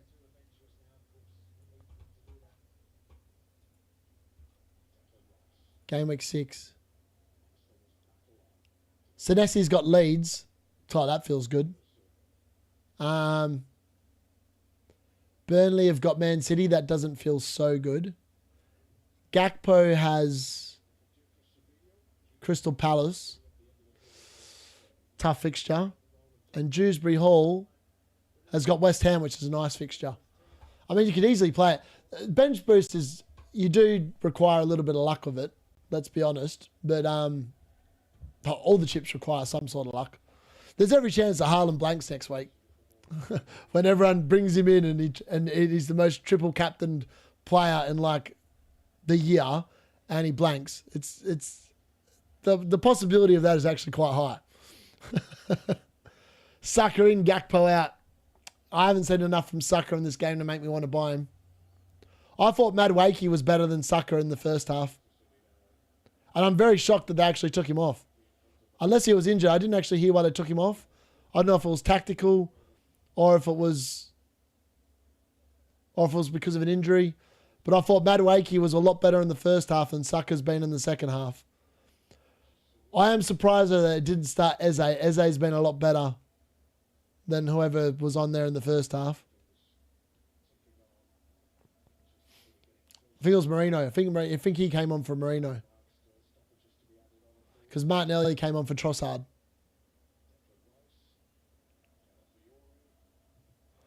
Yeah, he's been anonymous. He's just Gary, I just think he's a flat track bully. I wouldn't want to own Gyökeres unless he's playing a string of easy teams. So game week 7, I understand the allure because he's going to be playing against crap defenses and weak teams, and he'll probably do really well. But against good teams, I don't know if I'd want to be playing him. I think I'd just bench him. I think also Haaland will blank, mate. All going to play triple captain, you're going to get red card. Yeah, that'd be pretty funny to be fair. I'm actually tempting of Pep Guardiola's just given the 4th official a kiss. Good on him. Playful theatrical stuff there. We'd love to see it. Man City are literally, this is like the most Arsenal performance I've ever seen from a team. Like Man City have scored the goal and they have shut up shop. Saka has been pretty invisible this half. I reckon he's playing within himself. I don't know if he's 100%. Tactical, surely. Arteta's targeted the City fullbacks with fresh legs probably. Yeah, maybe, but I haven't looked that fresh. Saka's now swapped out to the left. I don't know what's going on with that. Wood for Gyökeres or final chance for Wood? I'm in the same boat, Mavanio. I'm wondering whether it's worth giving Milinkovic one last shot as well. I just don't think that... I think potentially I'll take a -4 and I'll just get rid of him. Because then I don't have to worry about him and he'll be out of the team and voila. It then also does allow me to then move Watkins to Gyökeres the following week. And then I will have that Arsenal coverage. And then I'll work out whether I actually want an Arsenal defender or not. Because yes, Arsenal get a lot of clean sheets, right? But we're seeing again here. I don't think Arsenal... Hold on, I'll just double check this because I don't want to be making this up. Arsenal in this game... No defensive contributions for anyone. Saliba's on 8. Timber's on 8. Marino's on 7. Gabriel's on 6. They don't get it. Unless they're keeping a clean sheet or getting an attacking return, their defense just doesn't seem to get it. So I don't understand the allure for Arsenal defense outside of David Raya. At the price points they're at. They're not going, because if they lose that clean sheet, they're not getting points. So I understand they get a lot of clean sheets and stuff, and their defense is really good at that. But you could hedge your bets and go for someone that's more likely to get the DC points, and you'll be loving life. Also, let's see if Reijnders is on for that one bonus now. All right, Reijnders with a late breakaway here. Oh, that's a really good run.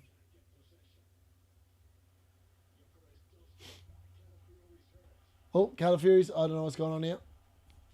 Something. Referee's playing advantage. 7 minutes of injury time we've got as well. We're into the second minute of it. Martinelli scored. Arsenal have equalised. Martinelli scored. Wow. I feel like Donnarumma's come way out there. He got caught in no man's land. But it's a goal for Arsenal. They have pulled that out. They have pulled that out massively. That is a good goal. That's a great finish from Martinelli. It's a great finish from Martinelli. Man City have paid the price. If you shut up shop at 1-0, that makes it really difficult. Who got the assist? It's an Eze assist. Oh, yeah, he's definitely onside. Well onside. It's a great run for Martinelli. It's an even fantastic ball from Eze. Eze with the assist. Martinelli with a goal. It's 1-1. 1-1. Mad. Yeah, I can't believe Reijnders dropped in price either. Bonus points now, I would imagine.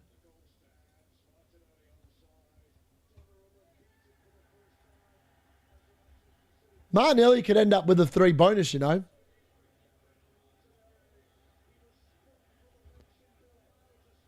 Yeah, we'll have to wait and see. I'll have to wait and see. It hasn't updated yet, but I think potentially Martinelli might grab him because he scored a goal from midfield. He might get him. Yeah, it's going to be interesting to see. I'm not sure. I'm not sure if that's enough to get it. I still feel like Haaland's going to get the 3 bonus, but it's going to be close.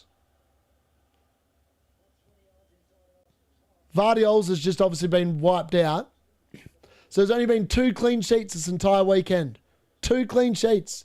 Bournemouth, Newcastle, the 2 of the best defences in the league, kept the clean sheet against themselves. And now, here we are. No what? Man City have bottled it. I mean, Pep Guardiola went so defensive, hoping for the 1-0 win. And now they've got attack versus defence. Now, this game could go, like, there's still another 3 minutes. They've just got no attackers on the field. Imagine if somehow Man City just fluke like an attack here and end up scoring again. That'd be hilarious.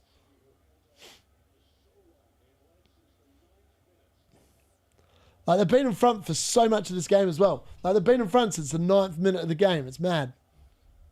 You just got to play football to the end. Oh, Bernardo Silva's won a free kick there against Calafiori. I need to bring him in. What do you think about Muna's first hold, and what about Gordon?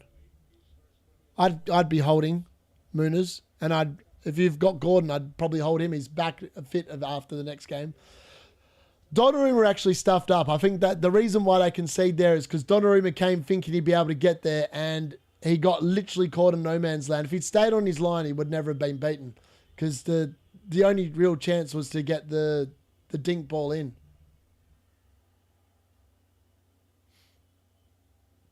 Right, Reijnders has taken this free kick.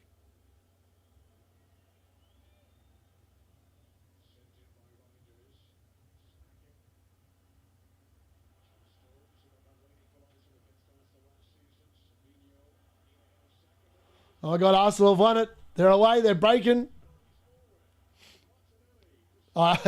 He just, that was actually really good defending from whoever that was. Just literally showed him the door. That was it.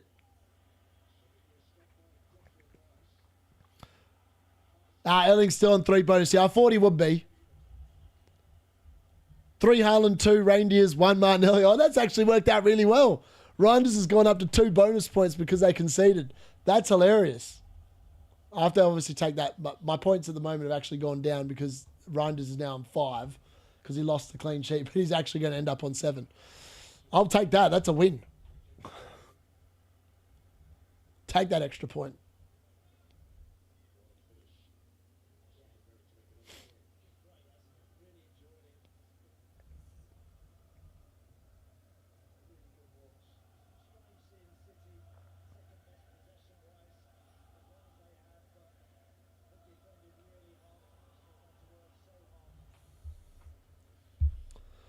Right, that's got to be the end of the game. We've now played 7 minutes of injury time. Arsenal are now making a sub in the 97th minute. They're bringing on Lewis Skelly for Calafiori.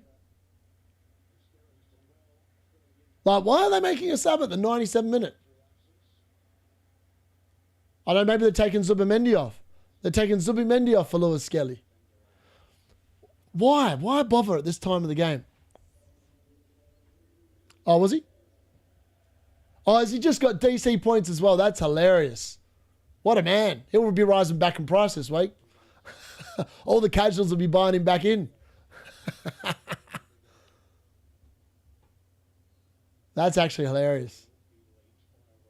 Wow, he did too. He got to 12. That's fantastic. What a game. I've had a good week.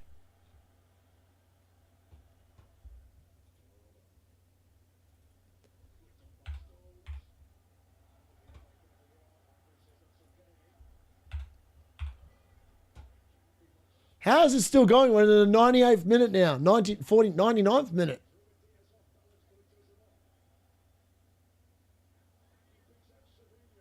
Oh, that's got to be a foul. How are we still playing? It's another foul. 98 and a half minutes have been played now. What is going on? This game doesn't want to end. It wants to keep me awake all night.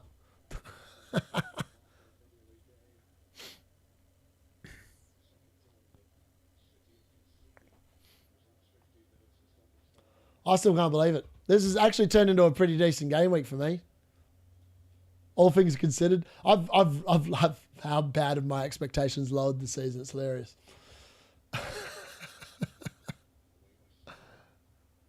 Got to start small. But the good news is every week I've outscored my previous week. So if I keep doing this, I'm going to end up with good scores the rest of the season. There we go. Updated. Reijnders is on 7. He is going to get 2 bonus as well. Haaland's going to go up to 18 points. And I'm going to end up finishing on...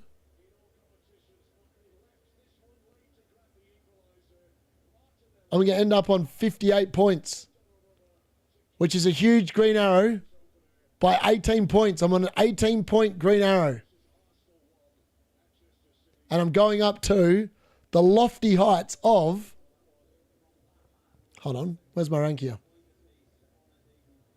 Aha, here we go. The lofty heights, boys. We're going from the start of the game week, 8.8 million, up to 7.5 million. 7.5. The climb is real. We're coming back. We're coming back with a big, fat, green arrow. I love to see it. The team doesn't need a wild card after all, apparently. There we go. I have 19 points on my bench, 21 with Reijnders bonus. Man, this was the week to play the bench boost, Abby. That's unfortunate, mate. 62 all out for me, 55 all out. Palmer captain messed up a great green arrow. Oh, that's unlucky. That's unlucky. I feel those pains. I had Cunha when he got that 1-pointer as well and got obviously substituted when he was injured. When you have a player that gets 1 point as your captain, it just hurts. I feel that pain. Game week 3 was painful. And I was going to captain Haaland as well, or Bruno, and then I bloody well bought in Cunha and captained him. I mean, he's done well for my team. He came on for a 1-pointer this week as well. In reality, I should have just done what I was originally going to do. Played the 4 at the back, which would have been Juve, and kept Cunha on the bench, which probably was the sensible play, but I didn't do it. And I would have been 2 points better off, but that's just luck. I'll take the luck this week. I've got a green arrow. I've clawed in 1 million teams this week. That's a good place to start. Next week I should be on for 60 points. That's my plan. Next week I'm getting 60 points. I'm going to get a huge captaincy haul. Phil Foden's going to come in and pop against Burnley. Reijnders is going to do something as well. Man City going to bully him, smash him for 6. I'm going to get rid of Milinkovic. Bring in a Leeds defender. Play Juve. against Everton. Dorgal against Brentford. Senesi against Leeds. And then I'll bench Collins against Man United, and I'll bench someone else. The other bloke I bring in. I'll take a -4 and I'll bring in Foden and I'll bring in Semenyo. I think that could work. That actually looks pretty good. That leaves you with money then to get rid of Watkins in game week 7 if he stinks it up next week. And then I can bring in whoever I want for him instead. I think that works. I think that's the plan. That is the plan moving forward with my team. I'm pretty happy about it. No need to wildcard. I think I'll hold it. Take another hit. Looks pretty good. Make 3 transfers this week. I think the team's looking in a pretty good spot. Yeah, I like it. 52 points for a tiny green arrow to 86k. You'd love it. Do you think Guardiola blew it with the subs? I think he bottled it a little bit. I mean, Arsenal really didn't look like scoring until they scored, so he almost got it right. But I always say, if you're on 1-0, I never defend a 1-0 lead. Like, whenever I've coached a team, I'm like, I want at least 3 goals before I even consider shutting up shop. And even then, if I'm on 3 goals, I want 4. I'm built differently. I don't like defending. I'd rather go and score goals than defend. Went from 7.9 mil to 6.1 mil. Not bad. Yes, Avi. That's what we like to see. Yeah, 8.8 for me, up to 7.5. I mean, that's good. 1.3 million teams taken out. Hopefully another 1.3 next week. We're moving in the right direction. That's all that matters. Went from 7k to 17 after this game, and I had Haaland. Wow. Wow, how is that even possible? If you had Haaland. Oh, you might not have had Reijnders, and lots of other people probably did. That's the only other thing I can think of, which would have dropped your rank, because he did really well, didn't he? I mean, Eze also got an assist in the end, so he got a 4-pointer. So that's not bad either. Yeah. All right, I'm going to wrap it up very shortly because it's 1:37 in the morning and I need to work at 8 a.m. tomorrow. So I'm going to sit there and hope that my sleeping pattern is not too ruined from last night and hope I can get to bed now. But thank you, everyone that's joined the watch-alongs this weekend. It's been great fun. Yesterday's was epic. There were a lot of goals yesterday. This game was obviously good again. Haaland show continues to save my FPL season. Long may it continue. I finally got a decent green arrow, so I'm very happy about that. And yeah, maybe people tell me I don't need a wild card anymore. Even though realistically I probably do, but I'm not going to at this moment in time. Made it up to the top 200k. We push on from here. Yes, you do, Kashan. Well done. Congratulations, buddy. All right, guys. I'll be back tomorrow with a video at some point. Thank you again for joining this week. And again, I will see you all over the coming days with new videos and stuff. So, yeah, thank you very much.